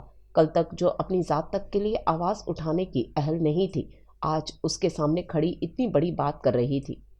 مجھے چھوڑ دیں، جانے دیں مجھے یہاں سے، میں نہیں رہنا چاہتی آپ کے ساتھ۔ ٹھہرے ہوئے مضبوط لہجے میں سیاہ آنکھیں بادامی آنکھوں میں گاڑے وہ اتنا بڑا مطالبہ کر رہی تھی۔ تم مجھ سے طلاق مانگ رہی ہو؟ اسے اپنی آواز غار سے آتی معلوم ہوئی۔ کیا وہ واقعی میں سچ بول رہی تھی یا صرف اس کا شبہ تھا؟ کر دیں آزاد اپنے نام سے، پھر سب کی طرح آپ بھی کل کو بولیں گے کہ آپ کا نام اور عزت مجھ جیسی حرافہ نے پامال اور مجروح کر دی۔ پہلی بار اس کے انداز میں طنز آیا اور ہونٹوں پر استہزائیہ ہنسی نے احاطہ کیا۔ تم ایسی بہکی بہکی باتیں کیوں کر رہی ہو زینا؟ کہیں دماغ پر چوٹ تو نہیں لگ گئی تمہارے؟ اب کی بار آواز کی نرمی زائل ہو گئی اور سختی در آئی، جبکہ آنکھوں میں تمبی جھلکنے لگی، پر زینا پر تو کوئی اثر مرتب نہ ہوا۔ میں بالکل ہوش و حواس میں ساری بات کر رہی ہوں، مجھے چھوڑ دیں۔ کیوں اپنے سر پر بد کردار بیوی کے شوہر کا لیبل لگوا رہے ہیں؟ مستقبل میں پچھتاوا پالنے سے بہتر ہے ابھی مجھ سے جان چھڑوا لیں۔ ایک ایک لفظ پر زور دیتی وہ دو بدو اسے جواب دے رہی تھی۔ بس یہاں آ کر ضبط ٹوٹ گیا، آنکھوں کی ڈوریں سرخ پڑنے لگیں، چہرے پر غضبناک تاثرات نے بسیرا کر لیا۔ Shut up! ایک لفظ اگر تم آگے بولی تو مجھ سے برا کوئی نہیں ہوگا۔ کل تمہاری یہ زبان کہاں تھی جسے آج تم بے دھڑک استعمال کر رہی ہو؟ اور نہیں دوں گا طلاق تمہیں، ہرگز نہیں دوں گا۔ آئندہ ایسے الفاظ منہ سے نکالنے سے پہلے 1000 بار سوچنا۔ اب کی بار وہ ہر لحاظ پر لعنت بھیجتے غرایا۔ پھر نہ دے میں خود چلی جاؤں گی یہاں سے، وہ بھی اسی کا انداز اپناتے اونچا بولی۔ پہلے کے برعکس آنکھوں میں نمی آ گئی، پر اب کی بار اس نے آنسوں کو نکلنے کی اجازت نہیں دی۔ ایک قدم باہر رکھنا اس 4 دیواری سے، پھر یاد رکھنا یہ جن 2 ٹانگوں پر تم کھڑی ہو ان سے بھی جاؤ گی۔ تندہی سے خطرناک لہجے میں دھمکی دی اور مڑ گیا۔ اسے وہاں سے ہٹ جانا ہی سب سے بہترین حل لگا، ورنہ اس لڑکی نے تو آج اس کا دماغ گھمانے کی قسم کھا رکھی تھی۔ زینا تو جیسے آج ٹھان کر بیٹھی تھی، یا تو آر یا پھر پار۔ وہ ایک قدم آگے آئی اور اس کا ہاتھ پکڑ کر اسے روکنے کی کوشش کی۔ اون، میری بات سنیں، اب کہاں جا رہے ہیں؟ وہ بھی گلے کے بل چلائی۔ اون نے سرد آہ بھر کر خود کو کسی بھی قسم کے انتہائی قدم اٹھانے سے روکا، لب ایک دوسرے سے پیوست کر کے یکدم مڑا، ان غزالی آنکھوں کو تفاخر سے دیکھا اور پھر دوسرے ہاتھ سے اس کا ہاتھ ہٹایا۔ اگر چاہتا تو وہ اس کے ایک جھٹکے کی مار تھی، مگر وہ اپنی غلطی دہرانے سے گریز کر رہا تھا۔ پھر اس کے چہرے سے 1 انچ کی دوری پر تیش سے سرد آواز میں سرگوشی کی۔ زینا بطول، تم اون اسحاق کی ملکیت ہو، اور اپنی ملکیت سے دستبردار ہونا میں نے نہیں سیکھا۔ پلٹ کر دروازے پر کھڑی ماں کو ایک نظر دیکھا اور کمرے سے ایک جست میں نکل گیا۔ پیچھے اسے حیرت و انبساط میں چھوڑ گیا۔ ملکیت، وہ واحد لفظ تھا جو پورے تکلم میں سے اس کے دماغ میں گونجنے لگا، یعنی اب وہ اس کی ذات کو ایک چیز سے تشبیہ دے رہا تھا۔ بدگمانی اور رنجش مزید بڑھ گئی۔ بے بسی کے مارے ایک آنسو پلکوں سے جدا ہو کر اس کے رخسار پر پھسلا۔ اون کی امی نے تنہم بھری نگاہوں سے اسے دیکھا، پھر نکل کر بیٹے کے کمرے کے بند دروازے پر نظر ڈالی۔ اور گہری سانس کھینچتی کچن کی جانب بڑھ گئیں، کیونکہ ابھی انہیں ان کے حال پر چھوڑ دینا ہی بہتر تھا۔ اون کوئی بات نہیں بیٹا، بچی ہے، جذباتیت میں آ کر اس نے ایسی بات کر دی ہوگی۔ تقریباً 1 گھنٹے بعد امی بستر پر اس کے قریب شانے پر ہاتھ دھرے بیٹھی تھیں، جبکہ اون نے اپنا سر ہاتھوں میں گرایا ہوا تھا۔ امی، بچی نہیں ہے وہ، 21 سال کی باشعور اور بالغ لڑکی ہے۔ اتنا بڑا مطالبہ ایسے ہی تھوڑی کر رہی ہے۔ اس نے سر اٹھا کر ماں کو دیکھا، جو پریشانی سے اسی کو دیکھ رہی تھیں۔ میں بات کروں گی بیٹا، تم دل پر مت لو، اس کی باتوں کو، بیمار ہے، ابھی اتنے بڑے حادثے سے گزری ہے، ایسے میں منفی سوچیں آ جاتی ہیں دماغ میں۔ انہوں نے بیٹے کا دل صاف کرنے کے لیے ایک دلیل پیش کی۔ ماں تھیں، جانتی تھیں اس کے جذبات و احساسات کو، اور وہ ہرگز یہ نہیں چاہتی تھیں کہ اس کے دل و دماغ میں زینہ کو لے کر کوئی بدگمانی آئے۔ امی، آپ نے کل کہا تھا میں اس سے عزت سے پیش آؤں، اور میں تلافی بھی کرنے گیا تھا۔ ٹھیک ہے، کل میری غلطی تھی، میں نے تسلیم کیا، پر آج کا کیا؟ آج اس نے مجھے خود مجبور کیا۔ کوئی گڑیا گڈے کا کھیل تھوڑی ہے، ایک لمحے میں 3 لفظ بول کر فارغ کر دوں۔ آپ خود بتائیں میں کیا کروں؟ جب میں اسے چھوڑنا نہیں چاہتا تو وہ کیوں ایسی بات کر رہی ہے؟ میں نے تو کل کے حوالے سے بھی اس سے اب تک ایک بات دریافت نہیں کی، جبکہ میں اس سے پوچھنا چاہتا ہوں کہ کون تھا اور وہ اتنی سہمی ہوئی کیوں تھی۔ جب میں اس پر شک نہیں کر رہا، کوئی دلیل یا کوئی صفائی نہیں مانگ رہا، تو وہ کیوں مجھ سے طلاق مانگ رہی ہے؟ میں آپ کو بتا رہا ہوں، میں اس کا یہ مطالبہ ہرگز نہیں مانوں گا، نہیں چھوڑوں گا اسے۔ وہ اٹل لہجے میں برہم ہوا اور واپس اپنا سر ہاتھوں میں گرا لیا۔ اون بیٹا، کچھ نہیں ہوگا، مان جائے گی، میں خود اس سے بات کروں گی۔ انہوں نے تسلی اور دلاسا دے کر اس کے دماغ کو ٹھنڈا کرنے کی بھرپور سعی کی۔ اف امی، میں پاگل ہو جاؤں گا۔ اس نے حسدیانی انداز اسی پوزیشن میں بیٹھے اپنے بال مٹھیوں میں بھینچ لیے تو انہوں نے دل گرفتگی سے اپنے بیٹے کو دیکھا، جو غصہ بہت کم ہوتا تھا، اور جب ہوتا تھا تو اسے کنٹرول کرنے کے غرض سے الٹی سیدھی حرکات کرتا تھا۔ انہوں نے نرمی سے اس کے ہاتھوں سے اس کے بال آزاد کروائے اور اس کا چہرہ اٹھایا، جس کی بدولت نظر سب سے پہلے اس کی سرخ پڑتی آنکھوں پر پڑی۔ اون، بس، غصے کے بجائے ٹھنڈے دماغ سے سوچو بیٹا۔ اب یہیں بیٹھو، خبردار جو دروازے کو کنڈی لگائی تو کھانا لا رہی ہوں وہ کھاؤ اور پھر دوائی لو، سر درد کی، اور شرافت سے سو جاؤ۔ اس نے گردن نفی میں ہلائی۔ مجھے بھوک نہیں ہے، بس آپ دوائی لا دیں تاکہ میں سو جاؤں۔ امی نے اسے فہمائشی نگاہوں سے دیکھا۔ چپ کرو، پہلے ہی صبح بھی ناشتہ ٹھیک سے نہیں کیا تھا، بیمار پڑنا چاہتے ہو؟ وہ تحکم بھرے لہجے میں بولنے کے بعد پلٹ کر تمام چیزیں لینے نکل گئیں اور اون بستر پر لیٹ گیا۔ اسے دماغ کی شریانیں درد سے پھٹتی محسوس ہو رہی تھیں۔ اون کو جبراً کھانا کھلا کر دوائی آدھے گلاس دودھ کے ساتھ دے کر ہاتھ میں ڈش پکڑے کمرے میں داخل ہوئیں اور کھانا اس کے سامنے رکھا، پر اس کے وجود میں ایک ذرا جنبش پیدا نہیں ہوئی۔ وہ بالکل ساکن بیٹھی مسلسل کھڑکی کو تک رہی تھی۔ زینہ، میرے بچے، کھانا کھاؤ۔ انہوں نے اس کا ہاتھ تھام کر ہلایا تو اس نے ایک خالی ذہن اور بنجر پڑی نگاہوں سے انہیں دیکھا، پھر سر نفی میں ہلا دیا۔ کیوں نہیں؟ کھاؤ کھانا۔ اس نے کیا کر دیا بھلا؟ رزق سے منہ پھیرنا اور خود پر جبر کرنا گناہ ہے بچے؟ چلو تھوڑا سا کھا لو، میں نے بھی نہیں کھایا، میں بھی اپنی بیٹی کے ساتھ کھاؤں گی۔ اپنا آیت سے چمچ میں چاول بھر کر اس کے منہ کے سامنے لائیں تو زینہ نے 1 منٹ دیکھنے کے بعد منہ کھول دیا، جس پر انہوں نے مسکرا کر نوالا بسم اللہ پڑھ کر اس کے منہ میں ڈالا، پھر خود بھی اس چمچ سے ایک لقمہ لیا۔ تو کیا انہوں نے واقعی میں کھانا نہیں کھایا تھا؟ اس نے اپنے سامنے بیٹھی اس شفیق اور پرخلوص خاتون کو دیکھا۔ جب انہوں نے اگلا نوالا اس کے منہ میں ڈالا تو آنکھوں کے گوشے بھیگنے لگے۔ وہ کہاں اس طرح کے برتاؤ کی عادی تھی؟ بھلے اپنے گھر میں پورے دن کا کھانا نہ کھا پاتی، کسی کو فرق نہیں پڑتا، اور یہاں ایک یہ تھی جو اس کی بدتمیزی دیکھنے کے بعد بھی محبت اور پیار سے پیش آ رہی تھی۔ امی، بے ساختہ اس کے منہ سے یہ الفاظ ادا ہوا تو اون کی امی کا ہاتھ اپنے منہ تک جاتے تھما، پھر ان کے لب مسکراہٹ میں ڈھل گئے۔ انہوں نے چمچ واپس پلیٹ میں دھرا اور خود تھوڑا سا آگے ہو کر اس کی بے داغ پیشانی چومی۔ بالکل، یہی تو میں چاہتی تھی کہ تم بھی اون کی طرح مجھے امی بولو اور بغیر ڈرے اپنے دل کی باتیں مجھ سے شیئر کرو، کیونکہ زینہ میری جان، میرا اللہ گواہ ہے، تم میری اولاد سے کم نہیں ہو۔ میرے لیے اپنے ہاتھ کی پوشت سے اس کے آنکھ کے کنارے صاف کیے اور پھر واپس نوالا اپنے منہ میں ڈال کر ایک بار پھر بھر کر چمچ اس کے سامنے کیا تو زینہ نے بغیر کسی احتجاج کے منہ کھول دیا اور آہستگی سے چبانے لگی، پھر تقریباً مزید 4-5 نوالوں کے بعد سر نفی میں ہلایا۔ بس اور نہیں، چلو ٹھیک ہے، پھر یہ دودھ لو اور دوائی کھاؤ اپنی شاباش۔ انہوں نے اٹھ کر سائڈ ٹیبلز پر دھری دوائی اٹھائی اور اسے ہتھیلی سامنے کرنے کا اشارہ کیا تو اس نے خاموشی سے ہاتھ ان کے سامنے پھیلا دیا۔ انہوں نے دوائی نکالنے کے بعد ڈش میں پڑے دودھ کے گلاس سے ڈھکن اتار کر اس کے سامنے کیا، جس نے اسے پکڑ کر دوائی حلق میں اتاری اور 2-3 گھونٹ دودھ کے بھر کر اسے واپس رکھ دیا۔ ان کی امی خاموشی سے پلیٹ کے بچے چاول ختم کیے تو زینہ نے انگلیاں مروڑتے جھکا منہ اٹھا کر انہیں دیکھا۔ آپ ان سے بولیں نا کہ مجھے چھوڑ دیں، اور وہ یہی تو چاہتی تھی کہ وہ خود اس موضوع کو چھیڑے۔ انہوں نے ڈش ایک جانب کھسکائی اور خود اس کے چہرے کو بغور جانچتی نگاہوں سے دیکھا، پھر نرمی سے اس کے ہاتھ اپنے دونوں ہاتھوں میں تھامے۔ کیوں بچے، کیا ان کی کل والی حرکت نے آپ کو دل برداشتہ کیا ہے؟ جو بھی بات ہے کھل کر مجھ سے بیان کریں، بغیر گھبرائے۔ جو بھی بات ہے مجھے بتائیں۔ اب کی بار انہوں نے اس کے ہاتھوں پر دباؤ ڈالتے استفسار کیا۔ 1 منٹ لب کچلنے کے بعد منہ جھکائے وہ بھیگی آواز میں بولنا شروع ہوئی۔ میں نہیں گزار سکتی ان کے ساتھ زندگی، میرا اور ان کا سرے سے ہی کوئی جوڑ نہیں۔ نکاح بھی ابو کی مرضی سے ہوا تھا، اور اب جب کہ بابا نے مجھے چھوڑ دیا ہے تو میں بھی انہیں چھوڑنا چاہتی ہوں۔ وہ میرے ساتھ خوش نہیں رہیں گے۔ اس نے بات کا محض وہ پہلو بیان کیا جو وہ بتانا چاہتی تھی۔ اور آپ رہیں گی کہاں؟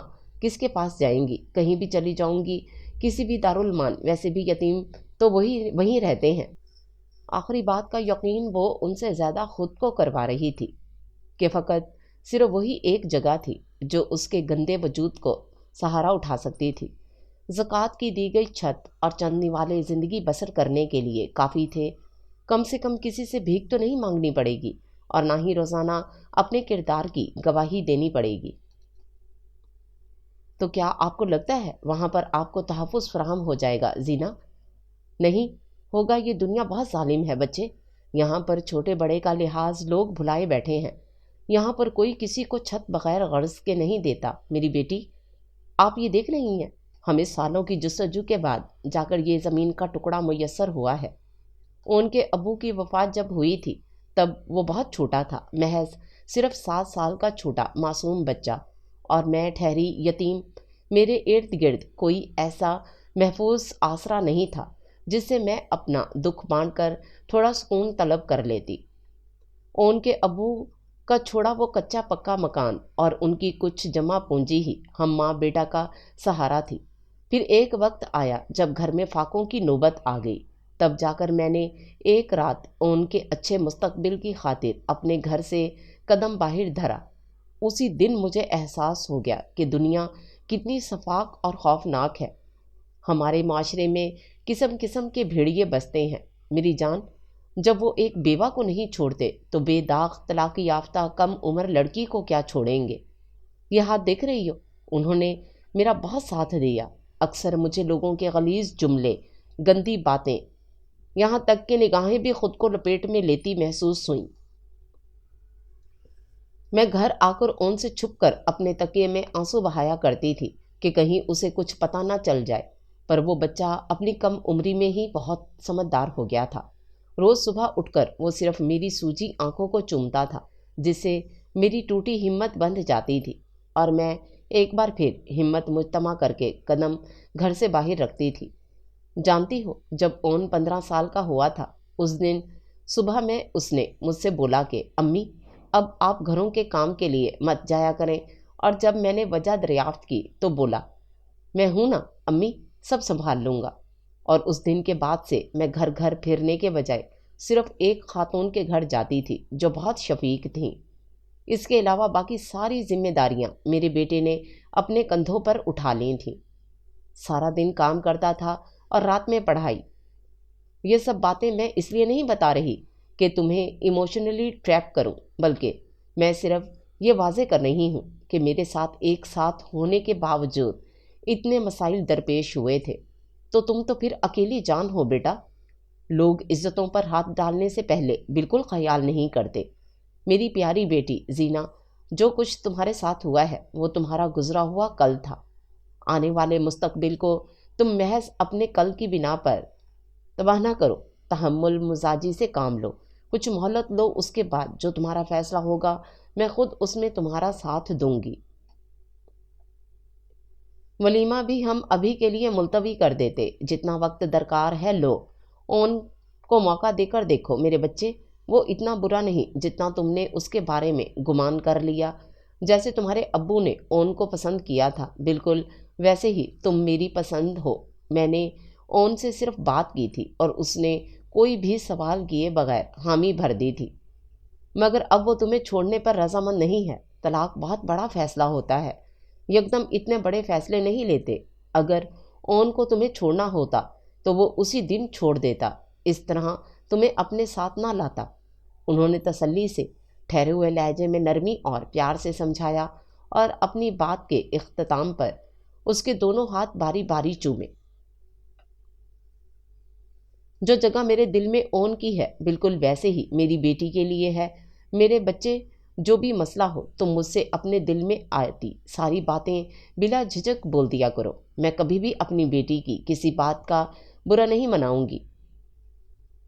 زینہ ان کی بات پر صرف سر ہلا سکی۔ پھر اون کی امی اٹھیں اور اس کے سر پر پیار کیا اور ڈش پکڑی اور کمرے سے باہر نکل گئیں۔ زینہ نے بند دروازے کو ایک نظر دیکھا اور پھر بستر پر لیٹ گئی۔ اس دن کے بعد سے پھر اون اور اس کے درمیان ایک سرد جنگ کا افتتاح ہو گیا۔ اون کی امی کی انتھک محنت کے نتیجے میں زینہ نہ صرف کمرے سے باہر نکلنا شروع ہو گئی تھی، بلکہ ان کا کاموں میں بھی ہاتھ بٹانے لگی۔ البتہ بات اب بھی وہ کم ہی کرتی تھی، پر اون کی امی خوش تھیں، کم سے کم وہ بند کمرے سے تو نکل گئی تھی۔ اس لیے وہ کام کرتے چھوٹی موٹی باتیں کرتی رہتی تھیں، جبکہ زینہ خاموشی سے سن لیا کرتی تھی۔ ان دونوں کی آپس کی مشاورت کے بعد اون کی امی نے کام والی سے اسے بھتیجی کہہ کر متعارف کروا دیا تھا، اور زینہ نے بھی احتجاج نہیں کیا بلکہ آرام سے مان گئی۔ اتنی سمجھدار تو وہ بھی تھی، ہر وجہ کو جانتی تھی۔ اون بھی صبح سویرے گھر سے نکل جاتا اور رات ڈھلنے تک گھر گھستا، اور جب تک زینہ کمرے میں چلی جاتی مگر امی اپنی جانب سے ان دونوں کو ایک دوسرے کی موجودگی کا احساس دلانے کے لیے کوئی نہ کوئی بات کرتی رہتی۔ زینہ سے اگر وہ اون کے بچپن کی باتیں کرتی تو جس دن زینہ کھانا بناتی اس دن اون کو لازمی چکھ کر بتاتی کہ آج کھانا ان کی بیٹی نے بنایا ہے، اور اون صرف سر ہلانے پر اکتفا کرتا۔ چھٹی والے دن اون اپنے کمرے سے جان کر 12 بجے تک نکلتا تھا۔ جب وہ آتا تو زینہ کمرے میں محدود ہو جاتی۔ اگر وہ احتراز برت رہی تھی تو اون بھی بھرپور احتراز برت رہا تھا۔ معمول کی طرح آج بھی ویک ڈے تھا، پر اون گھر جلدی آ گیا تھا، اس لیے زینہ کمرے میں آ گئی۔ زینہ بچے، اون کی امی کی آواز آئی تو صوفے پر بیٹھے اس نے چہرہ پھیر کر دیکھا۔ جی امی۔ بچے، اون کو چائے بنا کر اس کے کمرے میں دیا ہوگی، مجھے ساتھ والوں کے گھر نکلنا ہے، بتایا تھا نا کہ فوتگی ہوئی ہے، میت بھی پہنچنے والی ہے۔ الماری سے بڑی سی چادر نکال کر لیتے ہوئے ایک نظر اس پر ڈالی تو زینہ نے بے دلی سے سر کو اثبات میں ہلا دیا۔ چلو ٹھیک ہے، اب میں جا رہی ہوں، اون کو بتا دیا ہے 1 گھنٹے تک آ جاؤں گی۔ قریب آ کر اس کے سر پر ہاتھ پھیرا اور باہر نکلی تو زینہ نے بھی کھڑے ہو کر اپنے پیروں میں چپل اڑسی اور ان کے پیچھے کمرے سے نکلی۔ انہیں بیرونی دروازے تک چھوڑنے کے بعد کچن میں آ گئی۔ چائے تیار کرنے کے بعد سر پر لیے دوپٹے کو ٹھیک کیا، ڈش میں چائے رکھی اور اون کے کمرے کی جانب بڑھ گئی۔ دروازے پر رکنے کے بعد ایک گہری سانس اندر کھینچی اور دستک دی، مگر کوئی جواب نہیں ملا تو اس نے ناپ گھما کر ایک نظر اندر دیکھا۔ وہ کہیں نہیں تھا، شاید واش روم میں تھا۔ اس نے سکھ کا سانس بھرا اور اندر قدم رکھے۔ اب اس کا ارادہ سامنے پڑے ٹیبل پر چائے دھر کر چلے جانے کا تھا۔ وہ ویسے بھی اون کا سامنا نہیں کرنا چاہتی تھی، نہ ہی تلخ کلامی کرنے کا منصوبہ تھا، کیونکہ پچھلے گزرے ایام میں ان کے درمیان بحث کے سوا ہوا ہی کیا تھا۔ واش روم سے پانی گرنے کی آواز آ رہی تھی، مطلب اس کا شک درست تھا۔ اس نے ٹیبل پر چائے رکھی تو یکدم ٹیبل پر پڑا کوئی کاغذ نما چیز اس کے قدموں میں جا گری۔ زینہ نے اسے واپس رکھنے کے غرض سے جھک کر اٹھانا چاہا، پر سامنے پڑی چیز نے اس کا رنگ فک کر دیا۔ اس نے خشک پڑتے لبوں کو تر کیا اور پھر لرزتے ہاتھوں سے اسے اٹھا کر سیدھی ہوئی۔ اس نے پلکیں جھپکیں کہ شاید اسے دیکھنے میں دھوکہ ہوا ہو، پر وہ واقعی میں وہی تھی۔ اس پر ایک دم وہی کیفیت طاری ہونے لگی۔ اس نے ٹیبل پر الٹی پڑی مزید تصویروں کو دیکھا اور پھر بلا توقف ایک دم سے جھک کر ان ساروں کو سیدھا کیا۔ آنکھوں میں نمی اترنے لگی، لرزتی پلکیں، پھک ہوئی رنگت، سکتے کے مارے اس کے لب نیم واہ ہو گئے۔ وہ ساری تصویریں اس کی تھیں، کچھ نیم برہنہ، کچھ مجیب کمال کے انتہائی قریب کھڑے۔ وہ وہی تھی، پر سچائی تو اصل میں وہی جانتی تھی۔ اپنی آمد کا مقصد بھلائے وہ ساکن و جمود ہوئے بس اڑے حواسوں سے ان کو دیکھ رہی تھی۔ اتنے میں واش روم کا دروازہ کھلا، بھیگا چہرہ لیے وہ نکلا، مگر جب نگاہ سامنے پڑی تو یکدم ٹھہر گیا، مگر اگلے ہی لمحے وہ اس کے سر پر پہنچا اور بنا توقف ان سب کو پلٹ دیا۔ خشمگین نگاہیں اس پر ڈالی۔ کیوں آئی تھی؟ وہ ایک دم دھاڑا تو زینا نے معاف ہوتے دماغ سے چہرہ اٹھا کر اسے دیکھا۔ نگاہ سب سے پہلے اس کی سرخ ہوتی آنکھوں پر پڑی، پھر تنے نقوش اور پھر سختی سے پیوست کیے لب۔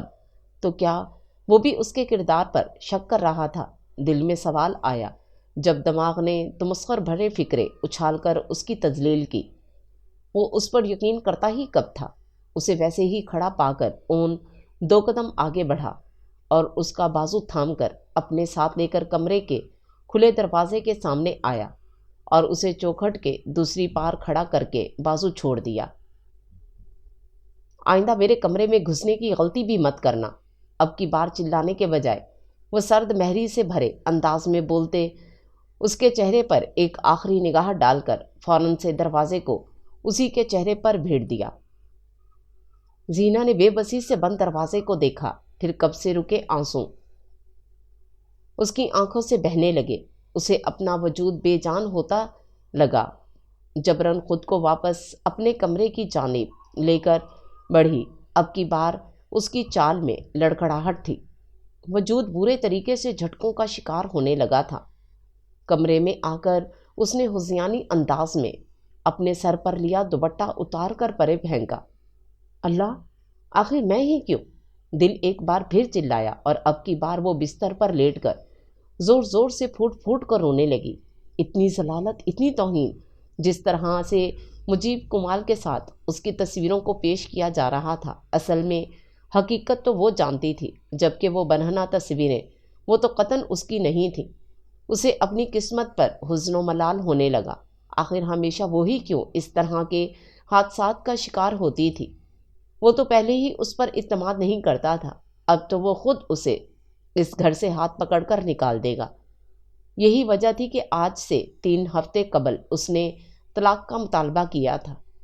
اب کی بار وہ خود ہی باعزت طریقے سے سب کچھ پیچھے چھوڑنا چاہتی تھی۔ وہ تو اس کی بات کا یقین بھی نہیں کرے گا۔ اللہ، اب کی بار وہ بلند آواز میں چیخی۔ اسے اپنا دماغ چکراتا محسوس ہوا، پر اس کے سامنے تو ایک نہ ختم ہونے والا طویل ماتم پڑا تھا۔ وہ کسی سے توکل رکھتی، ایک بار پھر اس کی عزت و توقیر کو کھلے چوراہے پر آگ لگائی جا رہی تھی، پر وہ کچھ بھی کرنے سے قاصر تھی۔ وہ خالی ہاتھ تھی، بالکل ایک بھکاری کی طرح تھی۔ بس محض ایک فرق تھا، وہ لوگوں کے سامنے پیسے کے لیے کشکول لے کر کھڑے ہوتے ہیں، پر وہ اللہ کی دنیا میں بستے سفاک اور ظالم لوگوں کے سامنے عزت کا کشکول تھامے کھڑی تھی۔ پر کوئی نہیں تھا جو اس سے وہ لے کر اسے یہ بتاتا کہ تمہیں اس کی ضرورت نہیں ہے، جبکہ تم بالکل صاف شفاف ہو، بالکل ایک بہتے جھیل کی مانند۔ اب سسکیاں اور ہچکیاں بندھنے لگی تھیں، پر آنکھیں تھیں جن سے آنسو مسلسل بہہ رہے تھے۔ رات کے تقریباً 8 بجے اون بیرونی دروازے سے گھر میں داخل ہوا تھا تو ماں کی عجلت میں کچن کی سمت جاتے پایا۔ لاکھ اختلاف سہی، مگر اسے شبہ لاحق ہوا۔ کیا ہوا امی؟ اس کی آواز پر وہ ایک دم ٹھہر کر مڑی۔ اون، تم نے زینا سے کچھ کہا تھا؟ اب کی بار وہ سختی سے استفسار کرنے لگی تو اون نے نظریں چراتے اپنا سر نفی میں ہلا دیا۔ پھر پتہ نہیں کیا ہو گیا، اچھی بھلی چھوڑ کر میں اسے گھر گئی تھی، اب پتہ نہیں کیا ہوا ہے، بخار میں تپ رہی ہے۔ انہوں نے پریشانی سے اپنا سر مسلا۔ 1 گھنٹے بعد جب وہ واپس آئی تھیں تو زینا کمرے میں بستر پر اوندھے منہ گری پڑی تھی۔ وہ تشویش سے چادر صوفے پر دھر کر پاس آ کر اسے آواز لگائی، پر کوئی جواب نہیں ملا۔ وہ خود ہی آگے بڑھی اور اس کا ہاتھ تھپ تھپایا جو بخار کی حدت سے تپ رہا تھا، جبکہ وہ بستر پر بے سدھ پڑی تھی۔ پھر انہوں نے بمشکل اس کو سیدھا کیا تو اس کی حالت دیکھ کر شش و پنج میں مبتلا ہو گئیں۔ تمتماتا چہرہ اور نم پلکیں، وہ فوراً سے اٹھ کر اون کے کمرے کی جانب گئیں، پر دروازہ کھلا تھا اور اون کا کہیں نام و نشان نہیں تھا۔ اس کے بعد سے وہ مسلسل اس کے سر پر ٹھنڈے پانی کی پٹیاں رکھ رہی تھیں، اور اب جب اسے تھوڑا سا ہوش آیا تھا تو کمرے سے نکل کر کچن کی طرف جا رہی تھیں تاکہ دودھ کے ساتھ دوائیاں دے سکے، پر راستے میں اون مل گیا۔ اون، سچ کہہ رہے ہو بیٹا، تم نے کچھ نہیں بولا؟ متبذب سی کھڑی اس پر نظریں جمائے پھر وہی سوال دہرایا۔ امی، کچھ نہیں بولا میں نے اسے، آپ جائیں میں دیکھتا ہوں اسے۔ کتنی مشکل سے وہ کوئی بھی اقدام لینے سے پہلے خود سے ایک کشمکش کی جنگ لڑ کر آ رہا تھا۔ وہ بمشکل مسکرایا تو امی سر ہلا کر کچن کی جانب بڑھ گئیں، جبکہ اون قدم اٹھاتا ان کے کمرے میں آیا۔ نظر اس پر پڑی جس کی حالت کچھ ہی گھنٹوں میں ایک بار پھر 3 ہفتے قبل جیسی ہو گئی تھی۔ ابھی اتوار کی صبح میں ہی تو اس نے کمرے سے نکلتے اس کی ایک جھلک دیکھی تھی۔ رنگ پھر پہلے جیسا نکھرا نکھرا ہو گیا تھا، صحت بھی بہتر تھی اور آنکھیں کم سے کم اس طرح نہیں سوجین تھیں۔ ماتھے پر ٹھنڈے پانی کی پٹی رکھی تھی، چہرے پر میٹھے میٹھے آنسوؤں کے نشانات اور نم خمدار پلکیں، جیسے وہ اس کے کمرے میں داخل ہونے سے قبل ہی اپنا مشغلہ پورا کر کے آنکھیں موند کر لیٹی تھی۔ اون سرد آہ بھرتا اس کے قریب آیا اور جھک کر اس کے ہاتھ تھام کر بخار چیک کیا اور پھر چھوڑ دیا، پر ہاتھوں کی کپ کپاہٹ نے اسے اس کا نام پکارنے پر مجبور کیا۔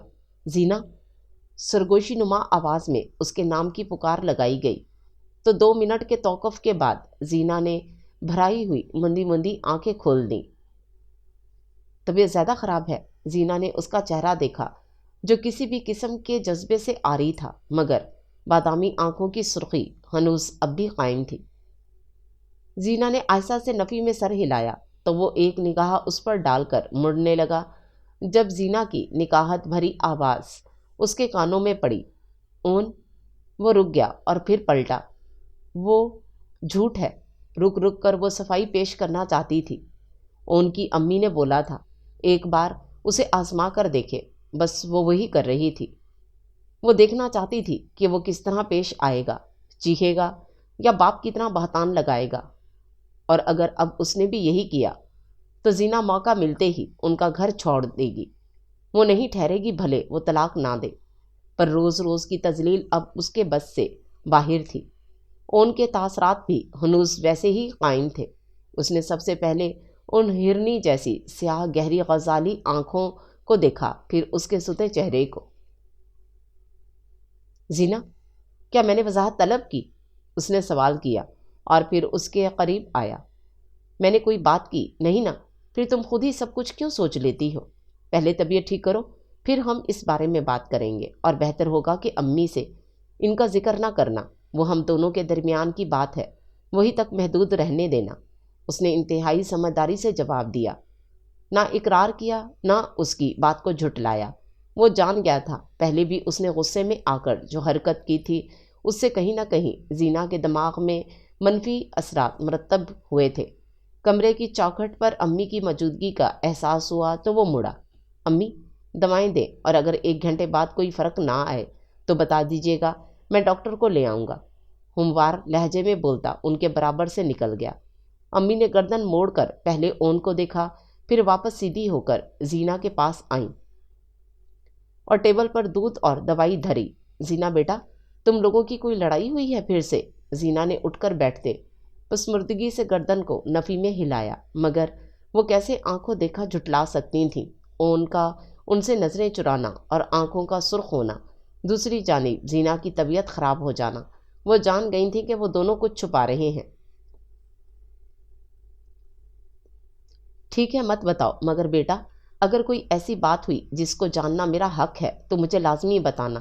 ابھی چلو شاباش، یہ دودھ لو دوائی کے ساتھ۔ ان کی بات پر زینا نے پلکیں جھپکتے آنسوؤں کو اندر اڈیلا۔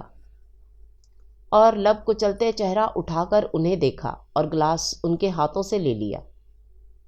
وہ انہیں کس منہ سے ساری بات بتاتی، اور پھر اون بھی ابھی ابھی منع کر کے گیا تھا۔ اون نے کمرے کا دروازہ بند کیا۔ وہ نہیں جانتا تھا کہ آخر اتنے دنوں سے اس کی زندگی میں چل کیا رہا تھا۔ بس اسے ایک بات کا علم تھا کہ یہ سب اسے ذہنی اذیت میں مبتلا کر رہا تھا۔ آج بھی وہ آفس میں تھا جب اسے پارسل ریسیو ہوا۔ پہلے تو سرسری نگاہ ڈال کر اس نے دراز میں رکھ دیا، پر جب بریک میں مصروفیت سے فارغ ہوا تو سب سے پہلا خیال اسی بے نام لفافے کا آیا۔ جب اس نے وہ چاک کر کے دیکھا تو اس کی ہوائیاں صحیح معنوں میں اڑیں، مگر پھر اس نے فوراً اسے واپس پھینکا اور اپنی چیزیں سمیٹ کر اپنے کلیگ سے طبیعت خرابی کا بہانہ بنا کر وہاں سے نکل گیا۔ ویسے بھی آج کوئی خاص میٹنگ نہیں تھی اور ضروری کام وہ نپٹا چکا تھا۔ گھر پہنچنے تک اس کا پارا 7ویں آسمان کو چھو رہا تھا۔ سب سے پہلے وہ زینہ سے ہی اس بارے میں بات کرنا چاہتا تھا، اور وہ امی کے کمرے کے دروازے کے سامنے رکا بھی، پر اس سے پہلے کہ وہ کمرے کا دروازہ کھولتا اسے سالوں پہلے اپنی ماں کی گئی بات یاد آئی۔ اون، تم میرے بیٹے ہو، نہایت سمجھدار، اس لیے ہمیشہ ایک بات یاد رکھنا کہ کبھی بھی کوئی انتہائی قدم اٹھانے سے پہلے یا پھر کسی پر بھی بات کرنے سے پہلے ایک بار تصویر کا دوسرا پہلو ضرور جاننے کی کوشش کرنا۔ کبھی بھی زندگی میں آنکھیں بند کر کے کانوں پر ہاتھ رکھ کر لوگوں کا کہا نہ ماننا۔ ایک بار ہمیشہ صفائی کا موقع دینا، اگر سامنے والا غلط ہو تب بھی اس سے عزت سے پیش آ کر رخ تبدیل کر لینا۔ اللہ بھی اپنے بندوں کو موقع دیتا ہے میرے بیٹے، پھر ہم انسان کیا شے ہیں۔ یہ بات اس کی ماں نے بھرائی ہوئی آواز میں بولی تھی۔ وہ چھوٹا تھا، نہیں جانتا تھا کہ ماں کو کیا ہوا۔ ہاں، البتہ ایک بات اس نے محسوس کر لی تھی۔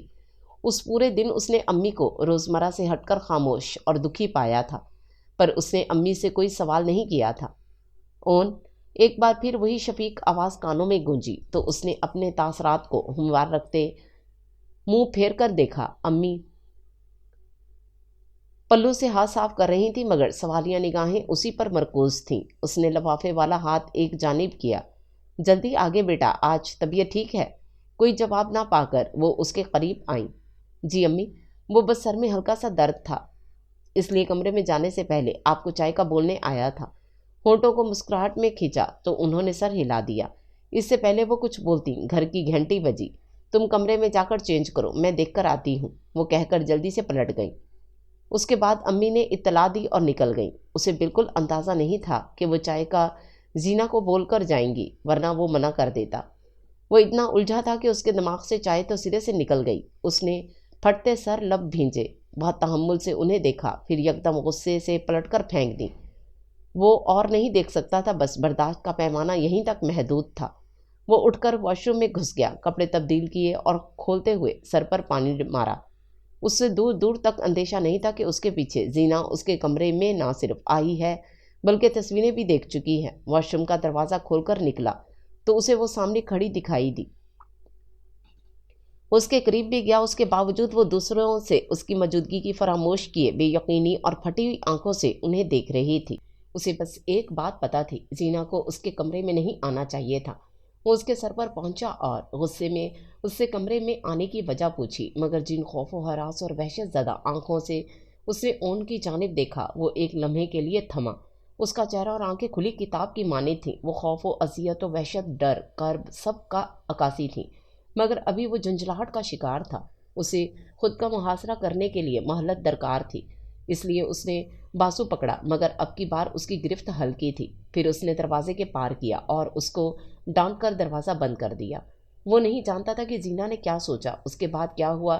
بس تھوڑی دیر بعد ہی وہ تصویریں الماری میں پھینکتا گھر سے باہر نکل گیا، کیونکہ اسے کھلی فضا کی اشد ضرورت تھی۔ وہ نہیں جانتا تھا کہ آخر وہ خود کیا چاہتا تھا، اس کے دل و دماغ میں آخر کیا تضاد رائج ہو رہا تھا۔ زینہ نے جس دن اس سے طلاق مانگی تھی اس دن بھی وہ بس غصے میں آ گیا تھا، وجہ وہ خود نہیں جانتا تھا۔ پھر اس دن کے بعد سے امی نے زینہ کو گھر کے کاموں میں مگن کر لیا تھا۔ وہ یہ بھی جانتا تھا کہ زینہ اس سے کترا رہی تھی، بھلے وہ اسے نہیں دیکھتی تھی، پر وہ کبھی کبھار اسے کمرے میں جاتے دیکھ لیتا تھا۔ اس کے گھر میں موجودگی اسے اچھی لگتی تھی، وہ اسے وقت دینا چاہتا تھا، جو وہ دے بھی رہا تھا۔ ان 3 ہفتوں میں جب زندگی نارمل ہو گئی تھی تو اس نے سوچا تھا کہ وہ اس سے بات کر کے سب کچھ کلیئر کر لے گا، مگر اچانک سے ایک بار پھر ویسا ہی کچھ دہرایا گیا۔ وہ مرد تھا، بدگمانی اس کے دل میں آئی تھی، غصہ بھی بہت آیا تھا، مگر پھر اس کی ماں کی سالوں پہلے کی گئی بات نے انتہائی قدم اٹھانے سے پہلے اس کے پیروں میں بیڑی ڈال دی۔ شک و شبہات، بدظنی، خیال فاسق ایک جانب، مگر وہ واقعی میں ایک بار اب اپنے آپ سے پوچھنا چاہتا تھا، کیا واقعی وہ لڑکی اس کے دل میں، اس کی زندگی میں کوئی حیثیت رکھتی، کوئی ایک مضبوط مقام؟ انسان کو کسی سے لاکھ اختلاف کیوں نہ ہو، مگر اگر وہ شخص اس کے دل کا مکین ہوتا ہے تو کہیں نہ کہیں وہ ہمیشہ برا گمان سوچنے سے پہلے ایک بار موقع ضرور دیتا ہے، ورنہ جو دل سے اترے ہوں انسان اسے مہلت دیے بنا ہی راہیں جدا کر لیتا ہے۔ زینہ بطول تو پھر اس کی بیوی تھی، اس کی شریک حیات، زندگی بھر کی ہمسفر۔ دل نے پسندگی کا اقرار کیا تو دماغ جنگ پر اتر آیا، اور اسی کشمکش کے درمیان وہ گھر لوٹا۔ امی نے زینہ کی طبیعت کی خرابی کا بتایا تو لاکھ ٹوکنے کے باوجود خود بخود اس کے جانب قدم اٹھے۔ ایک لمحے کے لیے زینہ کی حالت دیکھ کر اسے ترہم آیا، پھر وہ پلٹنے لگا تو زینہ نے اسے پکارا۔ سب سے حیرت تب ہوئی جب اس نے ان کی نفی کی، اون اسحاق کے سامنے، جس سے وہ کچھ دن قبل طلاق کا مطالبہ کر رہی تھی۔ یہ صفائی تو اس دن زینہ نے اپنے باپ کو بھی نہ دی تھی، جو وہ وہاں لیٹی بغیر اس کے پوچھے اسے دے رہی تھی۔ وہ نہیں جانتا تھا کہ زینہ کے دل و دماغ میں کیا چل رہا ہے، بس اسے وہ سیاہ ہرنی جیسی گہری غزالی آنکھیں دکھائی دے رہی تھیں، جن میں ہر قسم کے جذبات کے ساتھ ذرا سی امید کی رمق تھی۔ تو کیا وہ اسے آزما رہی تھی؟ پھر اون نے ایک درمیانے راستے کا چناؤ کرتے ایسا جواب دیا جس پر وہ خود ہی خاموش ہو گئی۔ امی کو بتانے سے منع کیا کیونکہ وہ نہیں چاہتا تھا کہ وہ تصویریں اس کی ماں کی آنکھوں کے سامنے جائیں۔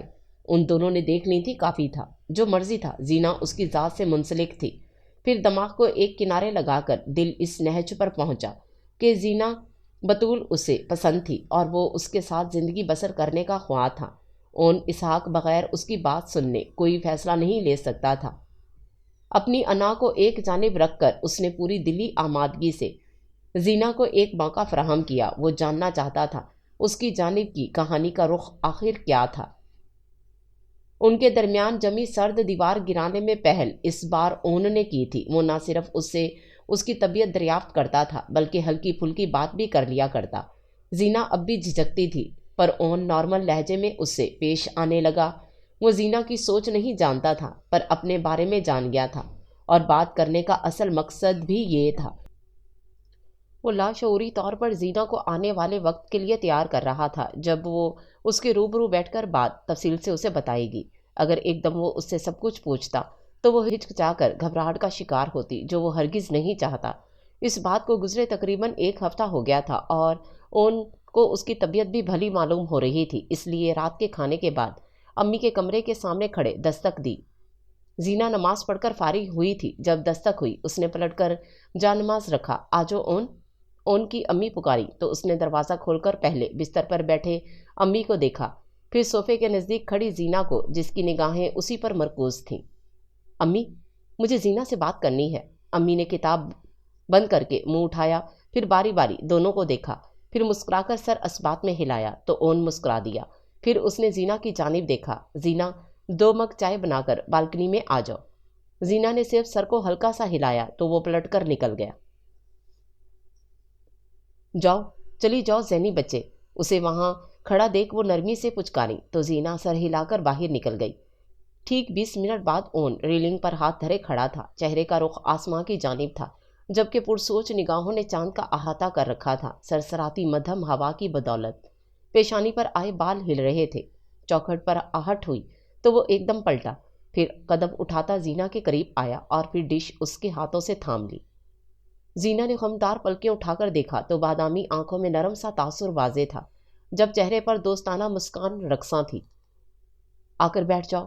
اون نے کرسی کی جانب اشارہ کیا تو آہستگی سے قدم اٹھاتی آ کر بیٹھ گئی، جب تک اون بھی درمیانی پڑے ٹیبل پر ڈش دھر چکا تھا۔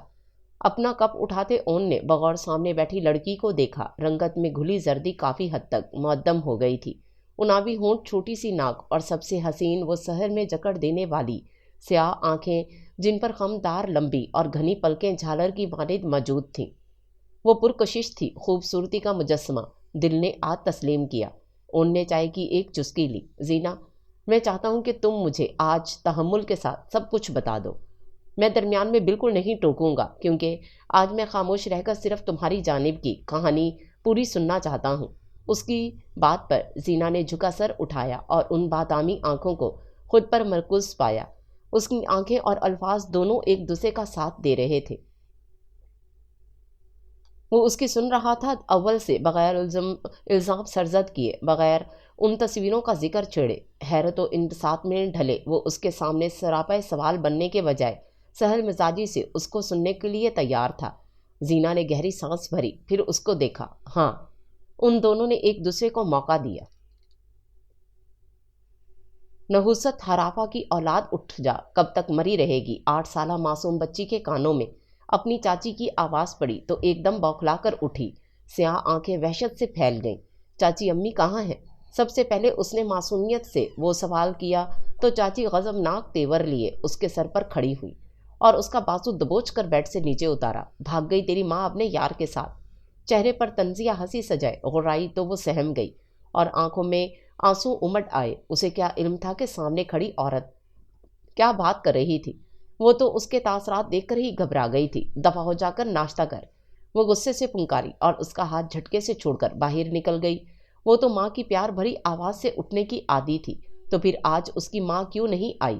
اس نے حیرت سے کھلے دروازے کو دیکھا اور پھر اگلے ہی لمحے کمرے سے نکل کر امی ابو کے مشترکہ کمرے کی جانب دوڑ لگائی۔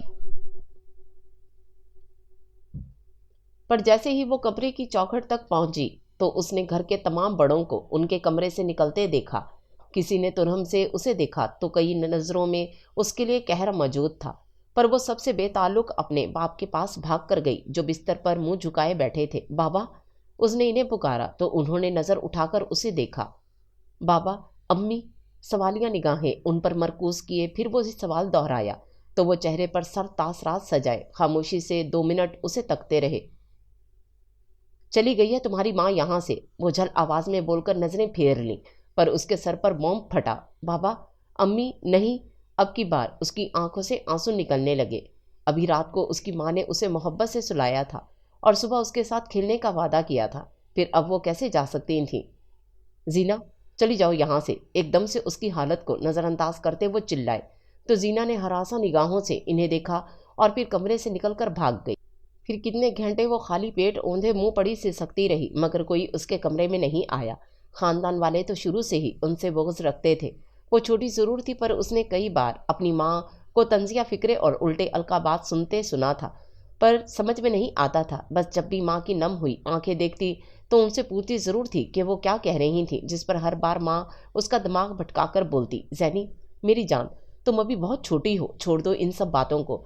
پر اب تو فقط صرف ایک رات میں اس کی ماں ہی منظر عام سے غائب ہو گئی۔ بابا تو ہمیشہ سے اسے بہت کم پیار یا بات کیا کرتے تھے۔ اس 8 سال کی بچی کی ساتھی تو محض صرف اس کی ماں تھی۔ اس کا باپ خاندان میں سب سے بڑا تھا، اس کے بعد 2 بھائی تھے جو دونوں شادی شدہ تھے۔ بڑے چاچا کمال مصطفیٰ، جن کا ایک بیٹا تھا مجیب کمال جو زینا کا ہم عمر تھا، اور 2 بیٹیاں تھیں، جبکہ چھوٹے چاچا کے 2 بیٹے اور 2 ہی بیٹیاں تھیں۔ زینا اپنے ماں باپ کی اکلوتی اولاد تھی۔ اس دن کے بعد سے زینا اپنے کمرے تک محدود ہو کر رہ گئی تھی۔ اکثر وہ گھنٹوں گھنٹوں کھڑکی کے سامنے بیٹھی امی کے انتظار میں گزار دیتی تھی۔ گھر میں ایک ملازمہ تھی جو اس کے کھانے کا خیال رکھتی اور اسے پیار کرتی تھی، کیونکہ وہ اس کی ماں کے بے حد قریب تھی۔ وہ سب سے بچ بچا کر جب بھی وقت ملتا تو زینا سے آ کر بات کرتی اور اس کا دل بہلاتی تھیں۔ زینا اسکول جانے کے لیے کمرے سے نکلتی تھی، مگر اس پورے ایام میں اس کے سارے کزن اسے محض ایک نام سے پکار کر تنگ کرتے، بھگوڑی کی بیٹی۔ مگر زینا خاموش رہتی، ایک لفظ نہ بولتی۔ اسی طرح زندگی 2 سال آگے گزر گئی۔ زینا بڑی ہونے لگی، عقل و شعور میں اضافہ ہوا تو ایک دن اسی ملازمہ نے اسے بتایا کہ گھر میں اس کے باپ کی دوسری شادی کی بات چل رہی تھی، اور یہ خبر سن کر وہ کافی دنوں تک بستر پر بے سود پڑی رہی، پر اس کی ذات سے کون سا کسی کو غرض تھا۔ 1 ہفتے بعد اس نے ایک عورت کو دلہن کی طرح سجے سنورے اپنے باپ کے پہلو میں بیٹھے دیکھا تو آنکھوں سے آنسو نکلتے رہے، جسے وہ خاموشی سے منہ چھپائے اپنے ننھے ننھے ہاتھوں سے صاف کرتی رہی۔ اس کی سوتیلی ماں بھی سب کی طرح اس سے بیگانہ رہتی تھی۔ جب جس کا دل کرتا اپنے بچوں کی اترن اس کے قدموں میں پھینک کر چلا جاتا۔ جب اس کے باپ کو اتنے سالوں اس سے فرق نہیں پڑا تو وہ کون ہوتی تھی احتجاج کرنے والی؟ اس نے ہر معاملے میں چپ سادھ لی تھی۔ پھر جب وہ 10ویں جماعت کے امتحانات سے فارغ ہوئی تو ایک رات اس کے ابو کمرے کی چوکھٹ پر آئے۔ اتنے عرصے بعد زینہ دل سے مسکرائی تھی، پر جو بات انہوں نے آگے کی اس کی آنکھوں کی چمک، دل کی احساسات اور چہرے پر بسی مسکان چھین لی۔ انہوں نے بولا کہ اب وہ گھر سے باہر نہیں نکلے گی، جو بھی کرنا ہے پرائیویٹ امتحانات دے کر کرے گی۔ انہوں نے اپنا حکم صادر کیا اور کمرے سے نکل گئے۔ پیچھے وہ رہ گئی اور سستی سے گامزن اس کی دھڑکنیں۔ انہوں نے اس سے پڑھائی کا حق بھی چھین لیا، اسے گھر کی چار دیواری تک محدود کر دیا۔ اس وقت اس کی عمر 16 سال تھی۔ اس رات وہ بہت روئی تھی، پر اپنے حق میں ایک بار پھر آواز نہ اٹھائی۔ وقت گزرا، سب کزن بڑے ہو گئے اور اسے زچ کرنے کی طرح طرح کے بہانے ڈھونڈنے لگے، مگر اس نے بھی اف تک نہ کی۔ گھر کی ساری لڑکیاں بازار، اسکول، کالج، یہاں تک کہ یونیورسٹی جاتی تھیں، مگر وہ ایک واحد پرندہ تھی جس کے پر کاٹ کر زندان میں بند کر دیا گیا تھا۔ ایک دن بلاخر اس نے تنگ آ کر اس ملازمہ سے وہی سوال دہرایا جو وہ سالوں سے کر رہی تھی اور وہ سالوں سے ٹال رہی تھی۔ خالدہ بوا، آپ مجھے بتاتی کیوں نہیں ہیں میری امی نے کیا کیا تھا جو یہ سب ایسا برتاؤ کرتے ہیں؟ آج میں صرف سچ سننا چاہتی ہوں۔ شاید برا وقت چل رہا تھا جبھی اس کی بڑی چاچی چوکھٹ پر کھڑی اس کی بات سن چکی تھیں۔ اس سے پہلے بوا کچھ بولتی، انہوں نے سختی سے اس کا نام لیا۔ اس کے بعد گھر میں شور و غل، واویلا، تہلکہ مچ گیا۔ مچانے والی از خود وہی اس کی بڑی چاچی تھی۔ بڑوں کی بیٹھک لگی، سب نے کمرے میں بلا کر اسے سلواتیں سنائیں۔ وہ سب کچھ منہ جھکائے سنتی رہی اور اس کا باپ ان کے درمیان اس کا تماشا بنتا دیکھتا رہا۔ سب سے دکھ اور تکلیف اسے تب ہوئی جب بوا کو گھر سے نکال دیا گیا۔ اس نے اگر بابا سے بات کرنی چاہی تو انہوں نے ڈانٹ کر بھیج دیا، اٹھو بھی اٹھ کے جا کے کھانا بناؤ، ہر وقت بیٹھ کر مفت کی روٹیاں توڑتی رہتی ہے، بے غیرت۔ اگلے ہی روز چھوٹی چاچی اس کے سر پر ایک نیا حکم لے کر کھڑی تھی۔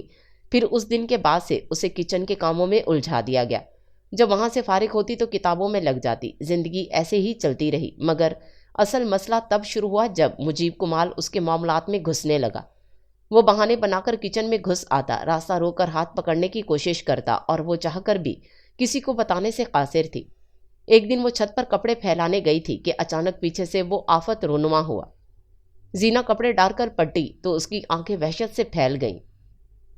حسن تو بہت بڑھ رہا ہے۔ خباثت بھری مسکراہٹ سجائے سر سے پیروں تک غلیظ نگاہوں سے دیکھتے وہ اس کے قریب آیا تو زینہ سر پر لیا، دوپٹہ درست کیا اور خود 2 قدم پیچھے ہوئی، مگر وہ تو جیسے اسے ستانے کا پلان بھرپور بنا کر آیا تھا۔ مجیب بھائی ہٹیں، مجھے جانا ہے۔ جب وہ بغیر توقف کے اس کے نزدیک آیا تو وہ ایک دم غرائی، مگر وہ محفوظ ہوتے مسکرایا۔ میں تمہیں بھائی لگتا ہوں؟ حسین چڑیا، تمہارے برابر کا ہی ہوں۔ وہ اس کی بات کو نظر انداز کرتے اپنی دھن میں بولا تو زینہ ایک دم بھنچکا کر اس کی دوسری جانب سے نیچے بھاگ گئی۔ اس طرح وہ ہمیشہ موقع ملنے پر اسے تنگ کرتا تھا، کبھی ہاتھ پکڑنے کی، کبھی چہرہ چھونے کی کوشش کرتا۔ بابا کو کتنی بار بتانے کی کوشش کی، پر ہر بار ان کے تاثرات دیکھتے کے ساتھ ہی چپ سادھ لیتی۔ وہ صرف اس کو سرے سے اگنور کرتے تھے، مگر سوتیلی ماں کے بھی 3 بچے تھے، سب سے بڑی بیٹی اور پھر 2 بیٹے۔ ان سب کے ساتھ ان کا برتاؤ بہت اچھا تھا۔ اس کے دل میں کسک اٹھی تھی، پر ہر بار وہ خود ہی دلاسا دے کر تھپک دیتی کہ کوئی بات نہیں زینہ، وہ تمہارا بھی تو خیال کرتے ہیں، جبکہ ایسا کچھ نہیں تھا۔ البتہ گھر کی دور دیوار بھی مجیب نے اس کا جینا محال کر کے رکھ دیا تھا۔ ایک دن اسے علم ہوا کہ مجیب اور اس کی سوتیلی بہن شفا کا رشتہ طے ہو گیا ہے، جس پر اس نے سکھ کا سانس لیا، کیونکہ اسے لگا تھا کہ اب مجیب اس کی جان چھوڑ دے گا، مگر پھر اگلے ہی دن اس نے اس کا سارا سکون تہس نہس کر دیا۔ مجیب بھائی، آپ شفا کے ہونے والے شوہر ہیں، شرم کرنے تھوڑی۔ جب ایک بار پھر وہ باز نہ آیا تو وہ تل ملا کر بولی، تو کیا ہوا؟ لگی تو تم میری سالی ہی ہو، اور سالی تو آدھی گھر والی ہوتی ہے۔ اس نے آنکھ کا کنارہ دبایا اور اس کی خبیث باطن دیکھ کر زینہ شش و پنج میں رہ گئی۔ مطلب اتنی گری ہوئی سوچ کا حامل انسان تھا۔ اس طرح دن بدن اس کے دماغ میں مرد ذات کو لے کر ایک غلط خاکہ پختہ ہوتا گیا۔ مجیب صرف اکیلا ان سب چیزوں میں ملوث نہیں تھا، بلکہ زینہ سے کئی سال چھوٹے اس کے چھوٹے چاچا کے بیٹے بھی اس کے ساتھ ملے تھے۔ زینہ کی ماں نے اس کے نام پر اس کے باپ سے کہہ کر زمین کا ایک ٹکڑا کروایا تھا، کیونکہ اس وقت ان دنوں کے مبین تعلقات بہت اچھے تھے۔ اس لیے اس بابا خوشی خوشی راضی ہو گئے، اور مسئلہ اصل میں رائج وہی سے ہوا تھا۔ جب وہ 12 سال کی تھی تو بوا نے اسے یہ واحد بات بتائی تھی۔ ایک شام بڑی چاچی نے کینہ تو اس نگاہوں سے دیکھ کر اسی کی جانب چوٹ کی تو وہ سمجھ کر فقط ایک نگاہ ان پر ڈال کر چلی گئی۔ 21 سال کی عمر میں ابو ایک دن کمرے میں آئے تو اسے انہونی کا احساس ہوا، کیونکہ آخری بار جب وہ آئے تھے تو انہوں نے آزادی کے پروانے چھین لیے تھے، اور اب کی بار انہوں نے پھر اپنی مرضی اس کے سر پر مسلط کی۔ تمہارا رشتہ طے کر دیا ہے، اگلے مہینے نکاح ہے، حکم صادر کیا اور کمرے سے نکل گئے۔ نہ حال دریافت کیا، نہ محبت و شفقت، سر پر ہاتھ پھیرا، بس آئے، روکھے سوکھے انداز میں اپنی بات کی اور چلے گئے۔ اس کے بعد پھر گھر پر اون اور اس کی امی کی دعوت کا سلسلہ شروع ہو گیا۔ وہ جب بھی صرف خاموشی سے کھانے کی تیاری کرتی اور نکل جاتی، اون کی امی نکاح سے پہلے ضرور اس کے کمرے میں آ کر اس سے ملی تھیں، پر اون کو اس نے پہلی بار نکاح کے وقت ہی دیکھا تھا، مگر اس بار نہ تو اس نے کسی قسم کے جذبات اس سے منسلک کیے تھے اور نہ اس سے کوئی امید وابستہ کی تھی۔ اس کو اپنا وجود بالکل کھوکھلا لگ رہا تھا، جس میں محض ایک دل دھڑک رہا تھا، پر وہ دل بھی گھٹی ہوئی سانسیں اسے مہیا کرتا تھا۔ نکاح کے بعد بھی مجیب اپنی خباثت بھری حرکات سے باز نہیں آیا، بلکہ اور ڈٹ کر اس کے قریب سے قریب تر آنے کی کوشش کرتا رہا اور ہر بار خود کو بچاتی بھاگتی رہی۔ اون بھی نکاح کے بعد جتنی بار آیا اس نے رسماً حال احوال دریافت کیا تو وہ بھی وہی کرتی رہی۔ اپنی 8 سال کی عمر تک وہ ایک چہکتی مسکراتی بے فکری سی مذاق کرتی ایک بچی تھی، پر اس کے بعد وہ ایک مرجھائے ہوئے پھول کی طرح ہو گئی تھی، جسے نہ تو زندگی سے سروکار تھا اور نہ ہی وہاں بسے لوگوں سے۔ اس لیے وقت کے ساتھ وہ کمگو ہو گئی تھی۔ پھر وہ دن آیا، سہرش مجیب کی ہی چھوٹی بہن تھی۔ اس کی رخصتی کے بعد جب وہ کمرے میں آئی اور دوپٹہ اتار کر بستر پر رکھا تو ایک دم لائٹ چلی گئی۔ زینا نے پسمردگی سے آنکھیں بند کر کے کھولیں اور ایک سرد آہ بھری، پھر واپس اپنا دوپٹہ اٹھایا اور بالکنی کے دروازے کو دیکھا، جہاں سے چاندی کی چاندنی اس کی کمرے میں بکھر رہی تھی۔ جیسے ہی وہ دروازے کی جانب بڑھی تو اچانک وہ کھلا اور کوئی اندر داخل ہوا۔ اس سے پہلے زینا چیختی، اس کے منہ پر کسی نے ہاتھ رکھ دیا۔ وہ بدک کر پیچھے کی جانب لپکی تو اس کے بال کھینچے۔ چھوڑو، کون ہے؟ وہ ایک دم چلا کر گھومی تو اسے مجیب کا چہرہ دکھا۔ وہ 2 قدم مزید پیچھے بھاگی اور وہ جانتی تھی کہ اس وقت وہ کیوں آیا تھا، کیونکہ رات کا پہر ہونے کی بدولت آدھی عوام سو چکی تھی، جبکہ کچھ بڑے نیچے والے فلور پر اکٹھے تھے۔ منچلی منزل پر اس کا گھر کی دوسری لڑکیوں کا کمرہ تھا اور اس وقت واحد وہ تھی جو کمرے میں تھی، باقی سارے سہرش کے ساتھ اس کے گھر اسے چھوڑنے گئی تھیں۔ ڈیئر کزن، وہی خباثت بھرا انداز لیے وہ اپنے ناپاک ارادوں کو پورا کرنے کے غرض سے آیا تھا۔ زینا کا دل زور سے دھڑکنے لگا، جبکہ جسم پر کیڑے رینگتے محسوس ہوئے۔ یکدم اس کا دم گھٹنے لگا۔ تب تک مجیب اپنے بازو اس کی کمر کے گرد حائل کر چکا تھا۔ زینا نے مزاحمت کے طور پر بھرپور انداز میں اسے خود سے دور گھسیٹا تو مجیب نے اس کا بازو کھینچ کر بستر پر پھینک دیا۔ اسی بیچ بچاؤ کے درمیان اس کا دوپٹہ بھی زمین پر گر چکا تھا۔ جیسے ہی وہ اس کے قریب ہونے لگا تو زینا حلق کے بل چلا کر اس کا منہ پرے دھکیلا، مگر یکدم کمرے کی چوکھٹ پر آہٹ ہوئی تو مجیب فوراً سے دور ہٹا اور جا کر دروازے کی اوٹ میں چھپ گیا۔ مگر پھر اچانک دروازہ کھلا اور کمرے میں موبائل کی روشنی ہوئی۔ زینا! وہ آواز تو زینا لاکھوں میں پہچان سکتی تھی، وہ اون تھا۔ پھر جیسے ہی وہ تشویش میں لائٹ مارتا کمرے میں داخل ہوا تو زینا یکدم اٹھی اور جا کر اس کے سینے سے چپک کر سسکنے لگی۔ اس کا لرزتا وجود اور دبی دبی سسکیوں کی آواز پر اون نے اپنا ایک بازو اس کے گرد لپیٹا۔ زینا، کیا ہوا ہے؟ کچھ بتاؤ تو صحیح، کیوں چیخ رہی تھی اور اب رو کیوں رہی ہو؟ وہ ورطہ حیرت وہاں کھڑے مسلسل اس سے ایک ہی سوال پوچھ رہا تھا، جبکہ زینا اس سے چپکی مسلسل زاروں کی طرح آنسو بہا رہی تھی۔ پھر ایک دم بہت سے قدموں کی آوازیں اٹھیں اور چوکھٹ پر کھڑے لوگ ایک دوسرے کے کانوں میں سرگوشیاں کرنے لگے، اور اس سے بھی بڑھ کر ٹھیک اسی وقت لائٹ بھی واپس آ گئی۔ سب سے پہلے اندر داخل ہونے والے زینا کے والد ہی تھے۔ انہوں نے زینا کو اون سے علیحدہ کیا اور بازو سے دبوچ کر سختی سے زمین پر پھینک دیا، جبکہ اون اب بھی حیرت میں مبتلا کبھی زینا کو دیکھتا اور کبھی ان سب کو، جب تک اون کی والدہ بھی کمرے میں داخل ہو چکی تھیں۔ دیکھ رہے ہیں بھائی صاحب، ابھی رخصتی ہوئی نہیں ہے اور اس ہرافا کی بیٹی کے چلن دیکھیں کیسے اس کے ساتھ چپکی کھڑی تھی۔ بڑی چاچی کی کچرا صاف کرتی زبان پر اون نے پہلے انہیں دیکھا اور پھر اپنی ماں کو، جنہوں نے آنکھوں کے اشارے سے محض خاموش رہنے کا کہا، اس لیے وہ سختی سے لب ایک دوسرے سے پیوست کیے منہ جھکا گیا۔ آگے آپ سب کچھ خود جانتے ہیں، مجھے نہیں علم میری ماں کہاں ہے، ان کے ساتھ کیا ہوا، کہاں گئیں،